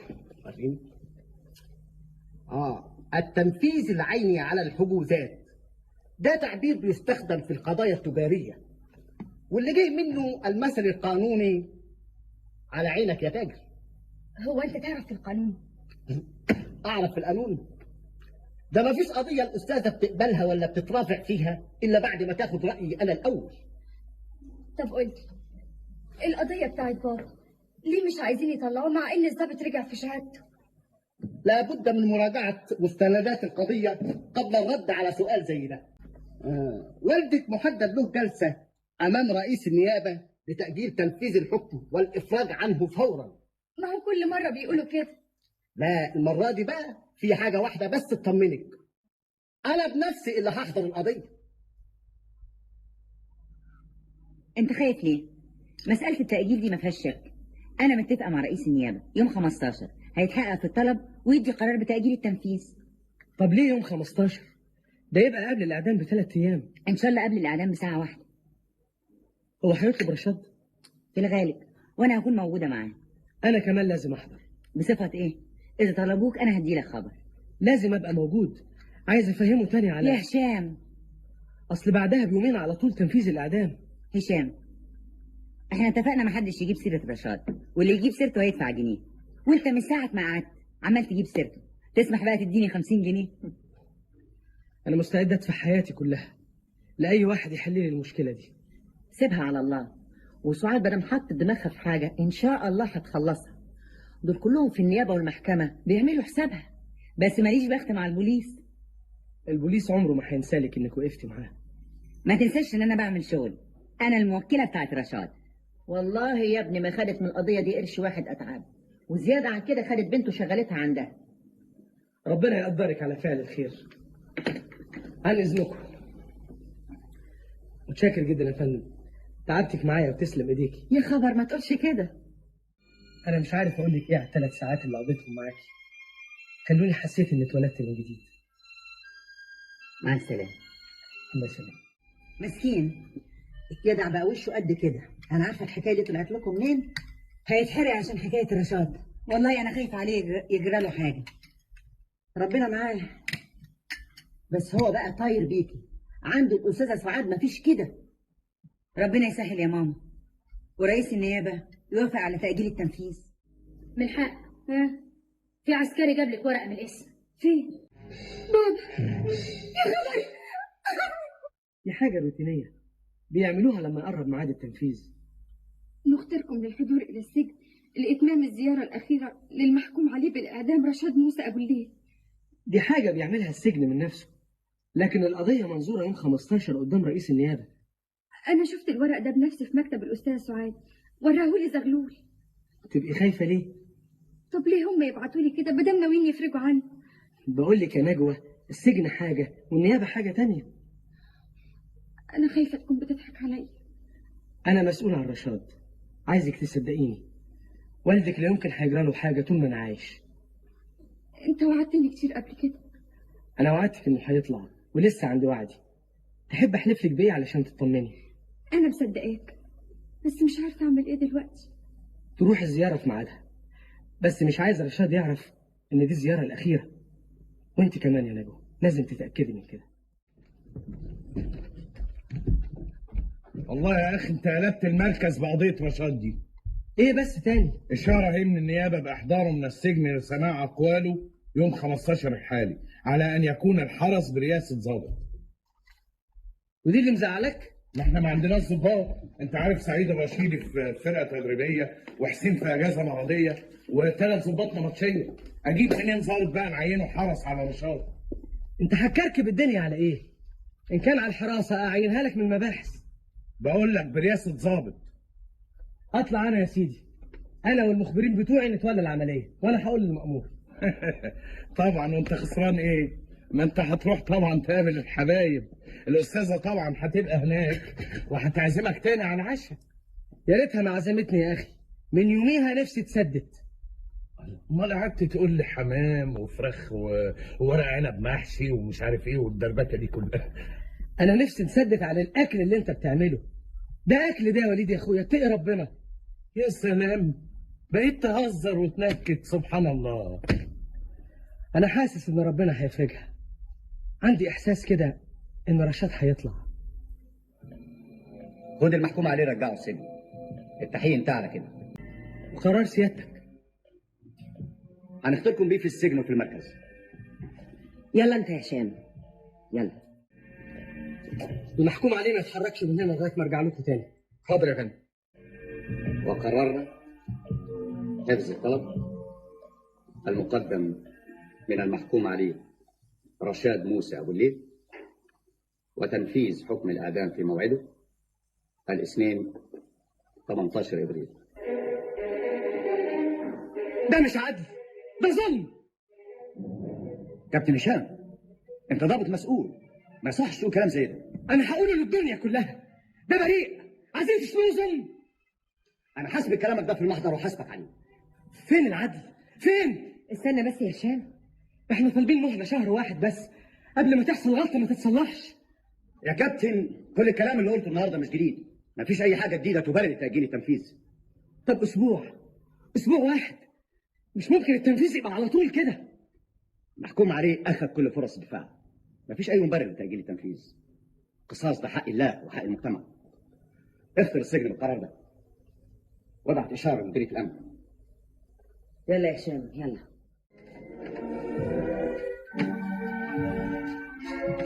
أنا آسفة أوي يا هشام. يعني خلاص رشاد هيتشنق؟ وطي صوتك يسمعك يا أخي. خايف عليه يعرف؟ مش خايف عليه يتشنق كمان 3 أيام؟ طب رجعه السجن وتعالى لي المكتب. اسمع كلامي بس ورجعه السجن وتعالى على المكتب. هقول لك على حاجه تريحك خالص من الموضوع ده كله. انا عايز اشوف بنتي، اشوف نجوى قبل ما اموت، اشوفها وبعدين يشتموني. التنفيذ اتأجل يا رشاد. انا عارف ان مفيش فايده، عايز اشوف بنتي، مش عايز منك غير كده. أنا عملت كل اللي أقدر عليه، لكن معلش لسه قدامنا فرصة تانية. انا مسامحك اذا كنت ظلمتني، بس خليني اشوف بنتي قبل ما ارجع السجن. ده اخر طلب عايزه منك. بابا يا حبيبي يا بابا، يا حبيبي يا بابا، ألف مبروك ألف مبروك. بابا خرج يا نعيمة، بابا خرج، بابا خرج يا نعيمة. الحمد لله على السلامة يا خال. أنا لسه ما طلعتش،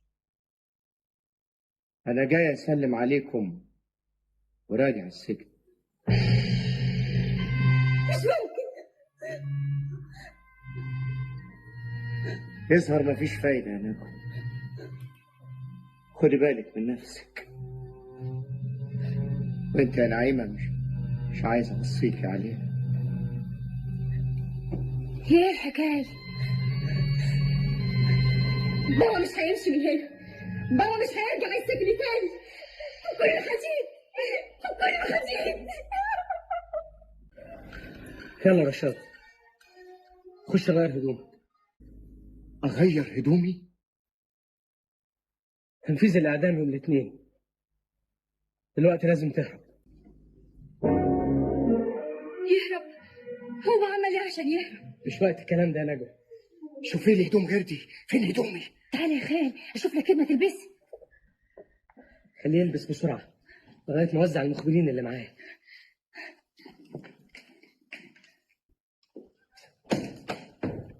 تمام يا فندم. انت واقف هنا ليه؟ انزل راقب البيت من تحت. ما هو عبد السميع تحت يا فندم. انت وعبد السميع خليكم مع بعض وانا هستناه هنا. حاضر يا فندم. محدش فيكم يتحرك من مطرحه، فاهمين؟ حاضر يا فندم. انا ما قتلتش، انا بريء يا نجوى. اوعى تصدقي حد يقول لك ابوكي قاتل. انت واقف تتكلم؟ زمان السجن بيسأل ما رجعتش ليه؟ يلا. طب هروح فين؟ اي حته الا المشنقه. انا هاخدك اوصلك على الطريق العمومي، اول عربيه تقابلك تاخدها وتطلع من البلد. هتمشي حافي؟ شوف زفت البسها في رجلك. ما تخافيش على ابوك يا نجم، انا مش هسيبه غير لما يطلع من البلد. وانت هتعمل ايه بعد كده؟ الاول يهرب رشاد، وبعد كده اللي عايزه ربنا يكون. الو، مكتب المقدم هشام؟ امال هو فين؟ لا ما راحش السجن، انا لسه سائله عليه. طب من فضلك لما يجي قول له سعاد الرشيد اتصلت بيه وخليه يكلمني اول ما يوصل. عايزاني في ايه؟ هشام تعال اقعد، هقول لك حاجه مهمه قوي تريحك من قضيه رشاد. حاجه ايه؟ ما تتعبيش نفسك، رشاد هرب خلاص. انا هربت رشاد. ايه؟ هربته؟ هربته ازاي؟ انت مجنون، ضيعت مستقبلك. كنت عايزاني اعمل ايه غير كده؟ اسيب بريء يتشنق بسبب غلطتي؟ مجنون، انت اكيد مجنون. ليه عملت كده؟ ليه ما قلتليش؟ ليه؟ انا كنت معاك في النيابه، ما قلتليش ليه؟ كان لازم اهرب، ما كانش قدامي غير كده. ده يوم الاثنين هيتشنق. يلا نلحقه يا هشام، يلا نلحقه قبل ما يهرب خالص ويسيب البلد. يلا يا هشام تعالى ندور عليه نظبطه بعد كده نتفاهم. يلا. رشاد ساب البلد بقاله ساعتين دلوقتي. فين؟ راح فين؟ محدش يعرف، انا ما اعرفش ولا حد غيري يعرف. انت عارف عقوبة الجريمة اللي انت عملتها ايه؟ محكوم عليه تهربه، عارف عقوبتها ايه؟ رايح فين يا هشام؟ هدخل السجن مع الحرامية اللي حبسته. لا يا هشام لا، هشام ما تسلمش نفسك دلوقتي. هشام استنى. انت اللي بنقول عليك عاقل تهرب محكوم عليه بالاعدام؟ انت نسيت انك ظابط يا اخي. انا انسان قبل ما اكون ظابط. مش انت اللي طول عمرك تتكلم عن الانسانيه والمعامله الانسانيه؟ ايوه بس مش بالشكل ده. امال ايه الانسانيه عندك؟ تصالح واحده على جوزها وتسيب بريء يتشنق؟ انت عليك تنفذ القانون مش تخالف القانون. القانون عارف ان رشاد بريء ومع ذلك ما قدرش يطلعه. هو ده القانون اللي عايزنا ننفذه؟ هشام ريحني وقول لي رشاد راح فين، وانا اخد بوكس وكام عسكري واروح اجيبه، بس قول لي راح فين. ما اعرفش، ولو اعرف مش هقول لك يا وليد. تمام يا فندم، اشاره مستعجله. دي يا الوليد بيه. روح انت السجن. بعت اشاره بيقول ان المتهم رشاد ابو الليل لم يصل السجن الان. ومش هيوصل ابدا. قول لهم جاي لكم ضيف تاني. انا كاتب تقرير بالواقع زي ما حصلت وهقدمه للمأمور عشان يحوله للنيابه. وريني التقرير ده، وريني. هيسجن، لازم هيسجن. مفيش اي قاضي ممكن يطلعه. يمكن يا سعاد كلام بيقولوا مش معقول يعمل حاجه زي دي. دول كانوا رفضوه من شغله تاني يوم. شغل ايه يا ماما؟ ده هيدخل السجن، دي عقوبتها اشغال شقه. يا خبتي. طب وبعدين يا سعاد؟ وبعدين ما خلاص اللي ربنا كاتبه هنشوفه. القضيه دي من يوم ما خدتيها ما جالكيش من وراها غير وجع القلب. امال هشام يقول ايه؟ وهو كان حد قال له يعمل كده؟ ياخده من السجن علشان يهربوا؟ انا سبب يا ماما، انا السبب. انا اللي خليت هشام يتصرف كده. هنعمل ايه؟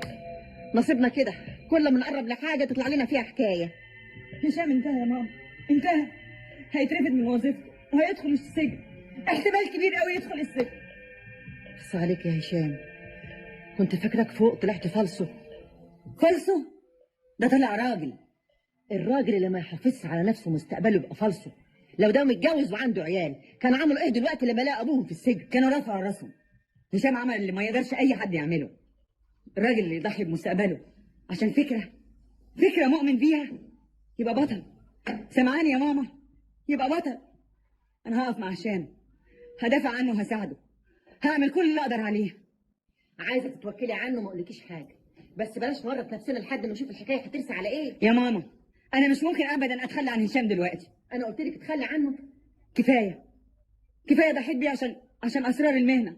هضحي بيه كم مره. ده كلام يكتبه واحد دارس قانون. انا كتبت اللي حصل بالظبط عشان كمان المخبرين ما يتجازوش من غير ذنب. دول ما عملوش حاجه. انا ما بقولكش ارمي التهمه على حد، بس كمان ما تكتبش بخط ايدك انك هربته. ده اعتراف بجريمه عقوبتها لاشغال الشقه. امال اقول ايه؟ هرب غصب عنك. خدته البيت عشان يشوف بنته وبعدين هرب منك. بالشكل ده وصف الجريمه يتغير بدل ما تروح محكمه الجنايات. بس كمان في شهود هيسالوا المخبرين اللي كانوا معايا. رد انت يا وليد.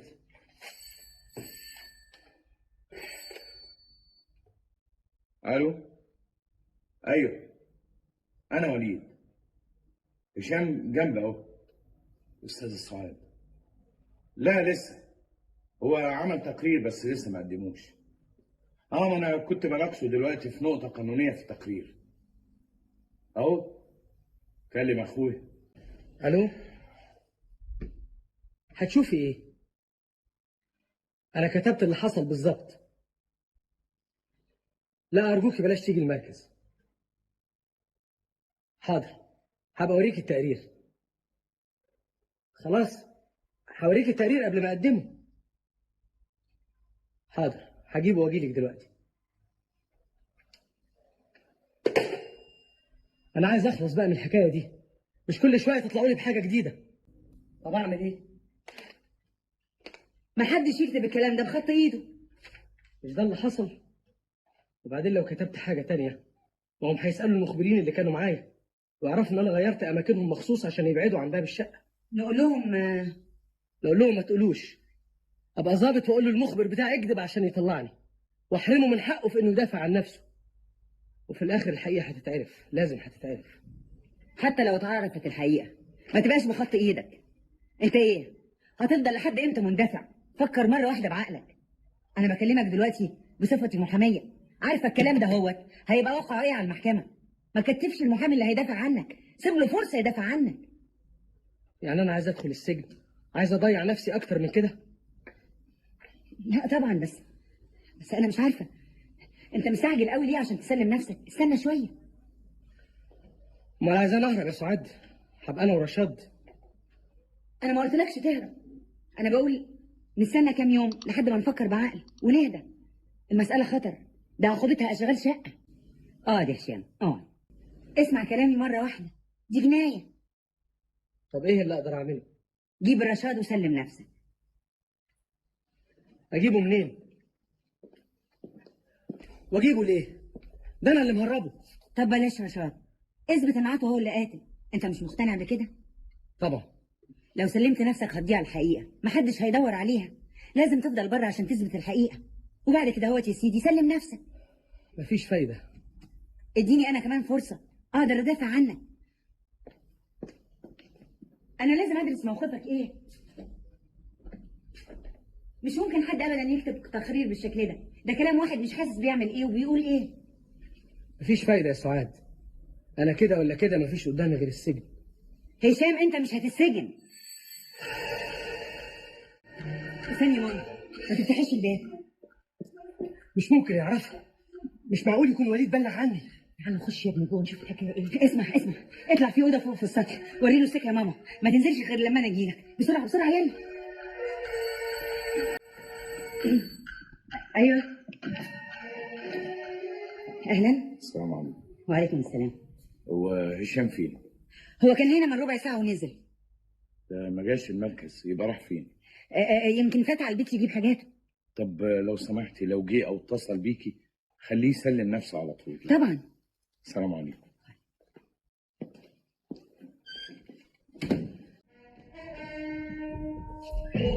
هشام راح فين؟ انت؟ ما اعرفش يا فندم، هو كان موجود هنا في المركز لحد الساعة 1. يبقى هنا أول مرة تحصل ضابط يهرب محكوم عليه بالإعدام ويهرب هو كمان، ولا هربوا مع بعض؟ يا فندم هشام جه المركز بعد رشاد ما هرب، حتى كان بيكتب تقرير عن الواقعة. المخبرين اعترفوا بكل حاجة. هشام هرب المحكوم عليه عمدا، خده وراح بيه النيابة وهو قاصد يهربه. خد كام؟ رشاد اداله كام؟ انت؟ يا فندم هشام لا يمكن يقبل رشوة، ده معتقد انه بريء. معتقد؟ ايوه. وانت؟ انا مش موافق على اللي عمله. انا ما بسألكش عن رأيك. انت لما عرفت ان المحكوم عليه بالاعدام هرب عملت ايه؟ عملت ايه من الساعة 1 لحد دلوقتي؟ اصل الحقيقة يا فندم هشام قال لي ما بتكلمش عن هشام. انت عملت ايه؟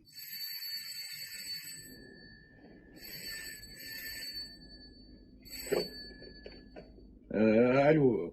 ايوه يا فندم موجود. الو. ايوه يا فندم، انا لسه واصل المركز حالا. اول ما شفت الاشاره جيت بنفسي عشان اباشر التحقيق يا فندم. يا فندم احنا اخترنا الموانئ والمطارات والسكه الحديد ونقط المرور على كل الطرق. تاكد سيادتك ان الاثنين هيتقبض عليهم يا فندم. حاضر، على طول يا فندم، على طول. عارف مين اللي كان على التليفون؟ وزير الداخليه، بيقول لي انا يهمني المقدم هشام اكتر من المحكوم عليه بالاعدام. هشام راح فين؟ انت؟ انا هشوفه يا فندم، هشوفه. مش تشوفه، تجيبه. انت كنت عايش معاه ودفعته وتعرف ممكن هو يروح فين. هشام ده ما يصحش يقعد هنا. ما تزعليش يا سعاد، وطي صوتك يا ماما يسمعك. يخبى عندنا شاب زي ده، الناس تقول ايه اللي معاه عندهم؟ ده لو انت معناش راجل يا ماما. هو قاعد معانا، ده قاعد فوق في السطح كانه مأجر الاوضه اللي فوق. انت مش قبل كده قلتي لي عايزه تأجريها؟ يا سعاد انت محاميه، ليكي سمعتك ومركزك، دي البلد كلها تقول عقلك وكمالك. طيب يا ماما روحي اقعدي معاه دلوقتي ونتكلم في الموضوع ده اهوت بالليل. انا هقول له بالذوق كده يشوف في حته تانية. نطرده؟ عايزانا نطرده يا ماما؟ واحد بيستنجد بينا نقول له مش عايزين نقف معاك؟ مش بدل ما تبقى فضيحتنا بجلاجل الناس تقول ايه اللي معاده عندهم، والبوليس مش هيسكت. انا المحاميه بتاعته، انا اللي هترفع عنه، ومن حقي اقعد معاه واكلمه. يبقى يروح لك المكتب، انما قعد في البيت هنا ملوش لزوم. مش هشام ده اللي الاسبوع اللي فات عملتي له عزومه ما حصلتش؟ هو انا كنت عارفه انه بالخيبه دي؟ انا بقى ما كنتش عارفه انه بالعظمه دي. الراجل اللي كنت بقول عليه ما عندوش ضمير وبيلفق وبيزور، شوفي طلع ايه.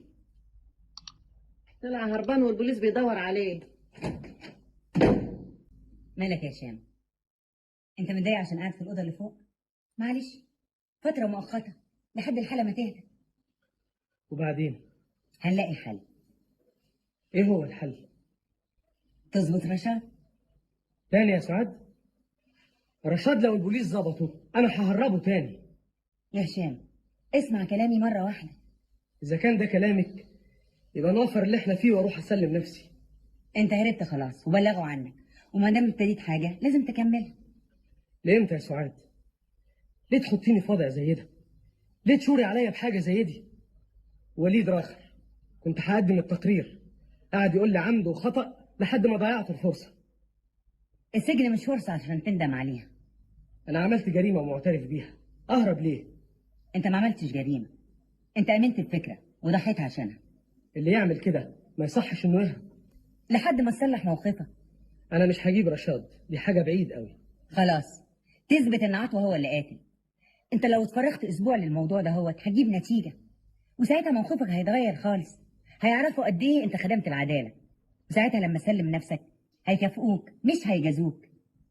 انا لو فكرت في حاجه زي دي يبقى لازم اشوف لي حته تانية اقعد فيها. وضعك ايه لما يظبطوني هنا؟ محدش يعرف انك قاعد هنا. دي بلد صغيره وكل حاجه بتتعرف. المحاميه اللي دارسه القانون مخبيه واحد مطلوب في جنايه. انا مفروض اشيل مسؤوليتي ناحيه رشاد، اشمعنى انت تشيلها لوحدك؟ علشان دي غلطتي. وغلطتي انا المحاميه بتاعته ومعرفتش اطلعها.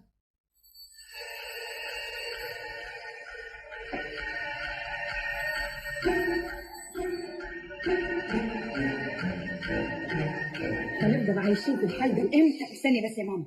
هشام اطلع على اوضتك فوق، اقفلها عليك ما تفتحهاش خالص. انت مستنيه حد؟ اطلع انت مالكش دعوه. ايه بس يا سعاد ورطينا بالشكل ده؟ اطلع. اتفضل يا كابتن وليد. اهلا وسهلا، اتفضل. هشام فين؟ ايه هو لسه ما سلمش نفسه ولا ايه؟ هشام كان عندك هنا وانت اخر واحده شفتيه.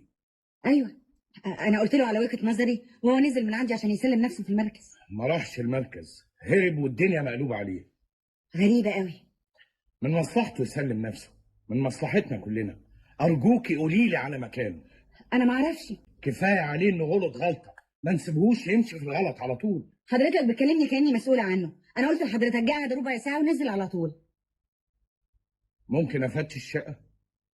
كابتن وليد انا معايا امر ضبط واحضار طالع من النيابه، تحب تشوفيه؟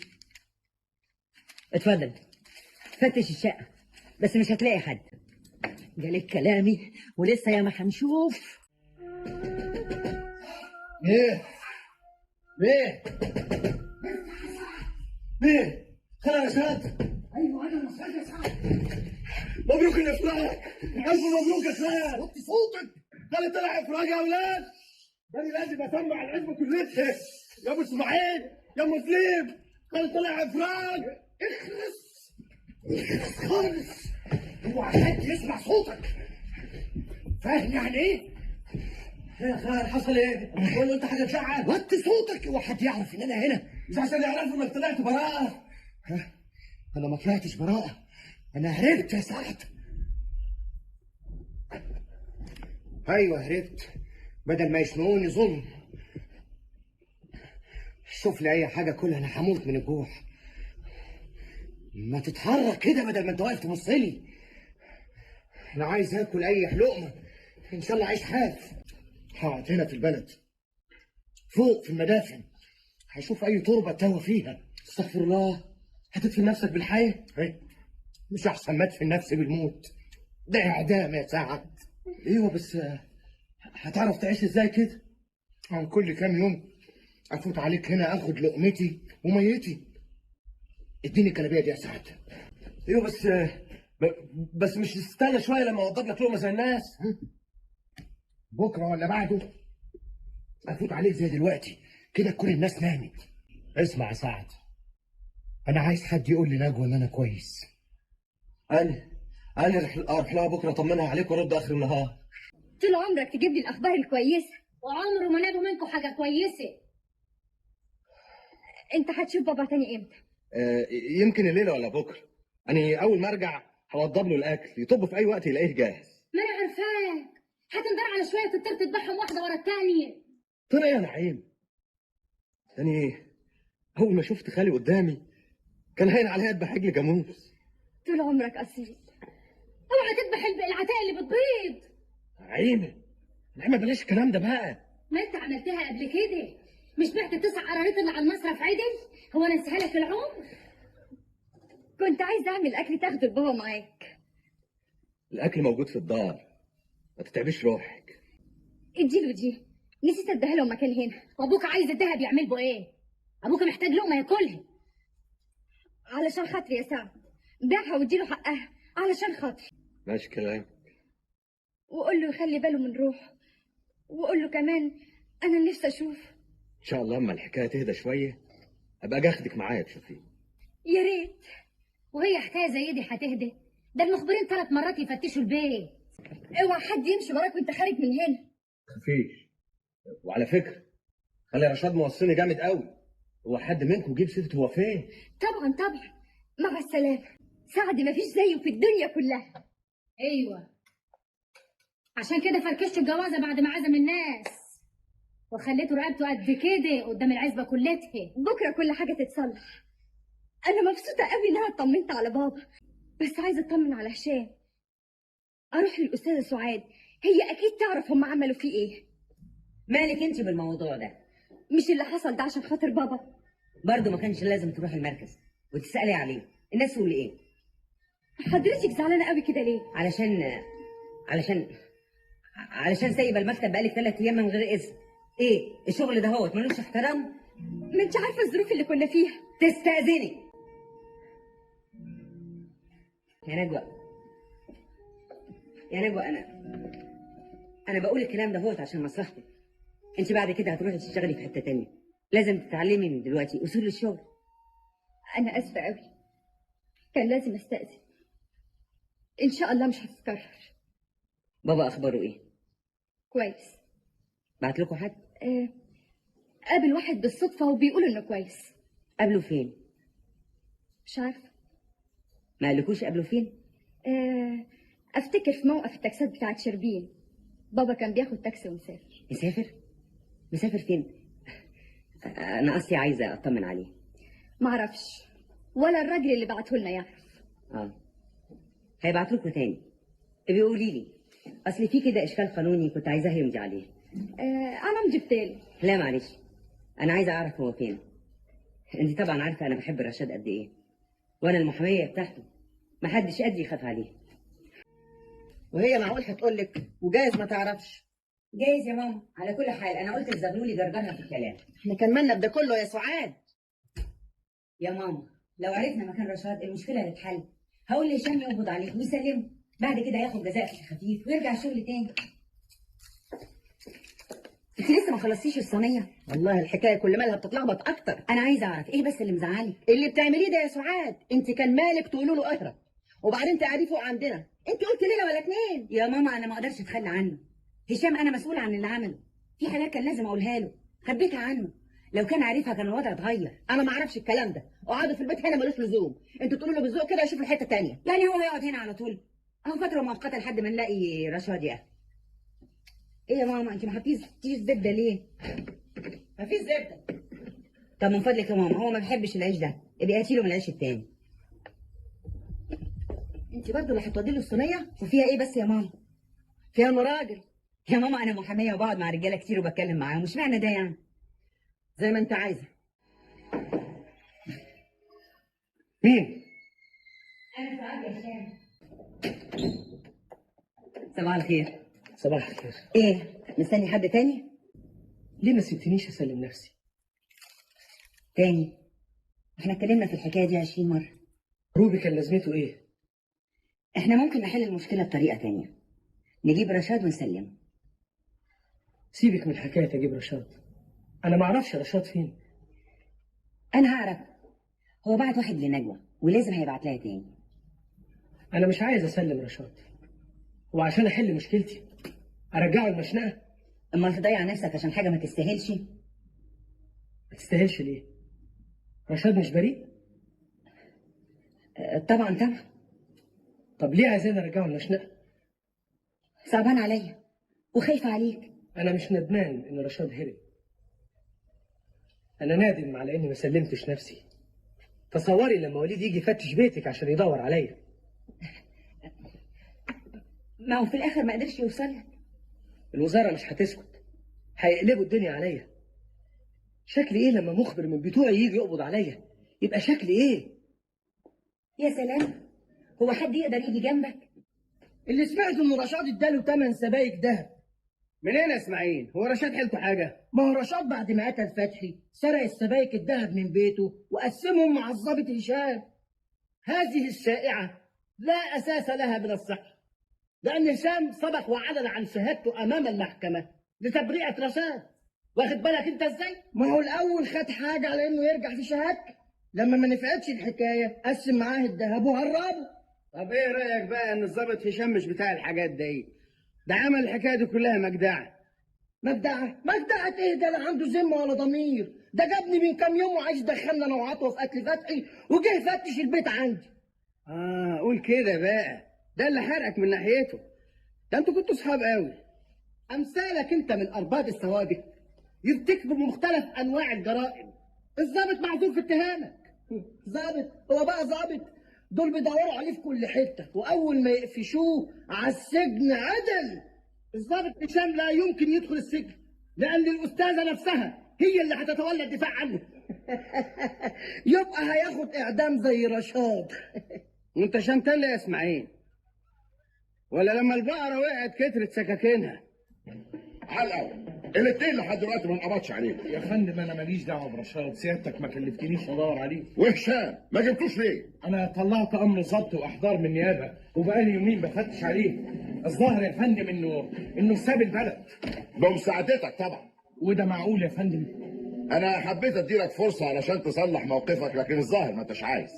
والله يا فندم ما اعرف هو فين، لو اعرف كنت قبضت عليه. وما قبضتش عليه ليه لما جه المركز بعد ما هرب رشاد؟ كنت فاكر انه هيسلم نفسه. الكلام ده تبقى تقوله امام مجلس تقديم. انا هشكل لك مجلس تقديم. يا فندم انا عملت ايه؟ انا دورت عليه في كل حته. انت عارف اصحابه وقرايبه كل حته ممكن يروح فيها. طب يا فندم اديني فرصه.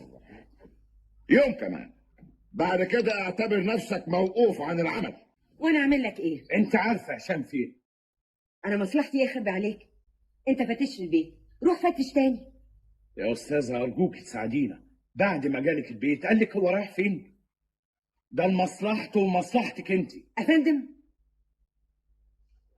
حضرتك جايه هنا علشان تخوفني؟ هو هيهرب لامتى؟ ده متهم في جنايه. انا ما كنتش متصوره ابدا ان موقفك من هشام هيبقى كده. انتوا طول عمركم الصحاب واكلين مع بعض عيش وملح. انا ضابط ومكلف بالقبض عليه. كده خلاص، اتفضل حضرتك دور عليه. كنت فين يا زغلول؟ كنت بدور على طباق البيض. طيب جبت كيسين. خلاص بقى خلاص. صاحب المحل كان عايز يبيع الواحده ب 128 قرش. انا بقى طالبته بتطبيق الماده 2515 الخاصه بالتسعيره الجبريه. واخده بالك انت ازاي؟ كان لازم تجيبهم دلوقتي. مش حضرتك قلت على وجه السرعه؟ يعني النفاذ العاجل. صاحب المحل كان عايز ياجل الشراء لبكره. واخده بالك انت ازاي؟ ايوه يا سعاد. مين؟ وليد؟ هشام ما تحاولش تهرب. اضرب يا وليد، اضرب. مستني ايه؟ هشام، انت ليه عملت كده؟ ليه حطيتني وحطيت نفسك في وضع زي ده؟ 15 سنة واحنا اخوات من ايام الكلية وبعد ما اتخرجنا، ودلوقتي جاي تضربني بالرصاص. انا ما اقصدش كده يا هشام. انا صادق بيك، جه من مصر وقاعد في المركز ليل ونهار عشان قضيتك. عايز تسلمني وتاخد المكافأة؟ ولا يمكن عينوك في مباحث المركز؟ ما هي الوظيفة خالية دلوقتي. هشام، انت ازاي تفكر كده؟ انت اصلك ما تعرفش اللي حصل. الصادق بيه محولني المجلس تأديب عشانك، وانا من بكره موقوف عن العمل ومش هقدر اروح المركز، ولازم اسلم السلاح بتاعي. انت مالك؟ ذنبك ايه؟ عشان انا كنت معاك في المركز وعرفت انك هربت